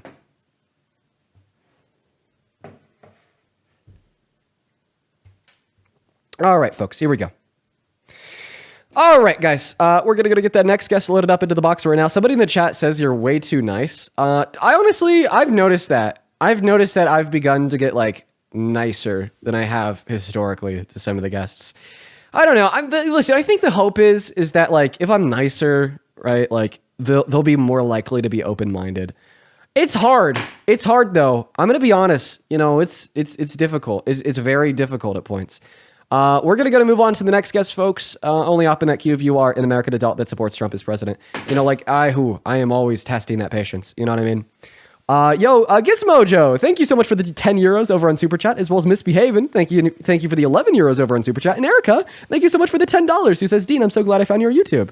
Thank you, guys. Shout out to those 3 donors. Thank you guys so much. Let's also go to take a look at Venmo real quick. Let's see. Elena, thank you so much for the $5 over on Venmo. Appreciate you for that love, Elena. And then Heidi, thank you so much for the 10. Thank you so much. Thank you so much, Heidi. And then Kevin, thank you for the $20 over on PayPal, who says amazing. Thank you so much, Kevin. Show some love to Kevin down below. As well as Liam with a $10 who says, hey, I'm a Democrat. I want to know what your views on abortion are because I feel like it's wrong, but I also feel like women should have the right to do it. I'm hoping to learn from you. Okay, Liam, here's what I'd say. If you like think that it's like wrong, but you like still think that individuals should be able to access it, right? Like really what I care about is the fact that you think it should be legal. And I actually think that there's a way that you could apply the fact that you think it's immoral to be very beneficial to society. Like for instance, right? A really good role that you could play in society is by like advocating for a reduction in the amount of women that access abortion by eliminating the incentive to begin with. Like for instance, vast majority of abortions, 54% are accessed because of financial instability. So because you think that is immoral, right, that they're getting that abortion, yet you think they should still be able to make that decision for themselves, right? Advocate to eliminate financial instability, all right, in women and girls. Okay. Other abortions are gotten because, they don't think that they'll have the means required, right, to start a family, right, related once again to financial means. And although they may not be experiencing financial instability right now, they think they would if they were to give birth and become like a mom or dad, right? Therefore, advocate for better social programs to ensure that new families have everything that they need to support said family. Right? Those are very good roles that you, as somebody that thinks the action is wrong, but yet are still legally pro-choice, could play in society. What's going on, Jordan? Do you support Trump? I was wondering if you liked anything about Trump, like any of his policies or anything. And you're a Trump supporter. You know what? I'll tell you if you're down to talk to me about why you're MAGA. I'm not. Oh, okay. I TikTok good. Right, we went over this yesterday. TikTok good. He extends the TikTok ban illegally, right? But TikTok good, right? So I like that. All right, guys, this next guest is likely going to be the last of the night. And then I am going to go ahead and hop off here. Everyone in the chat is spamming Ad Parker. I think he's over on his own stream right now. Unfortunately. All right, guys, we're going to try to get that last debate of the night. If you want to support me before we hop off here, you can find my Venmo and my PayPal in the link tree in my bio on TikTok and in the pinned message of the YouTube stream. You could also find them both on the top of the phone screen right now. What's up, Ed? Do you support Trump? Hi. I'm registered Republican, live in New York, and I had a question if you had any thoughts on why the Republican Party keeps sending me text messages to support Cuomo and not Sliwa, because a gangster. I love him. Anyway, do you have any thoughts? Yeah, it's because Cuomo has a better chance at winning, and the Republicans don't really like care, right, about like what happens to people, right? I think that this proves that like they don't genuinely think that like Democrats are going to destroy everything, or even if they do, like they just don't care about actually destroying the country. They just don't want Mamdani to win, or maybe it's because Cuomo is a secret Republican. But he lost the Democratic race. Like, why would the Republican Party not try to get Cuomo off so that Sliwa could have Cuomo's votes? Because they think that Sliwa would win. They think that Cuomo has a better chance than Sliwa. But Cuomo is a Democrat. And I don't think they care. I think that they want Mamdani to lose, and I think they probably know that Cuomo's a secret Republican. This is insane. Thanks so much. Have a good night. Yeah, you too. Yeah, dude, Sliwa. That motherfucker. No public office for Sliwa, right? But some of the shit he says cracks me up. Some of the shit he says really cracks me up, man. All right, folks. I think that's going to be it for the night. I am going to go ahead and hop off. It is time. It is time for me to end. So I'm going to send you guys on a ride over to Parker, and I will see you guys tomorrow. By the way, from my regular studio. Can't wait to be back. Allie, thank you so much for the $20 on Venmo. She says, have a good night, Dean, and safe travels back home. Thank you for being a beacon of hope in these trying times. Thank you so much, Coral. Thank you, Allie. Show some love. Show some love to Allie down below in that comment section. Thank you for your love. You're always hanging out with us. I really appreciate the hell out of you. But yeah, everyone, if you want to continue to tune into some debates, go ahead and raid Parker at Parker Get a Job on TikTok and YouTube. And I'll see you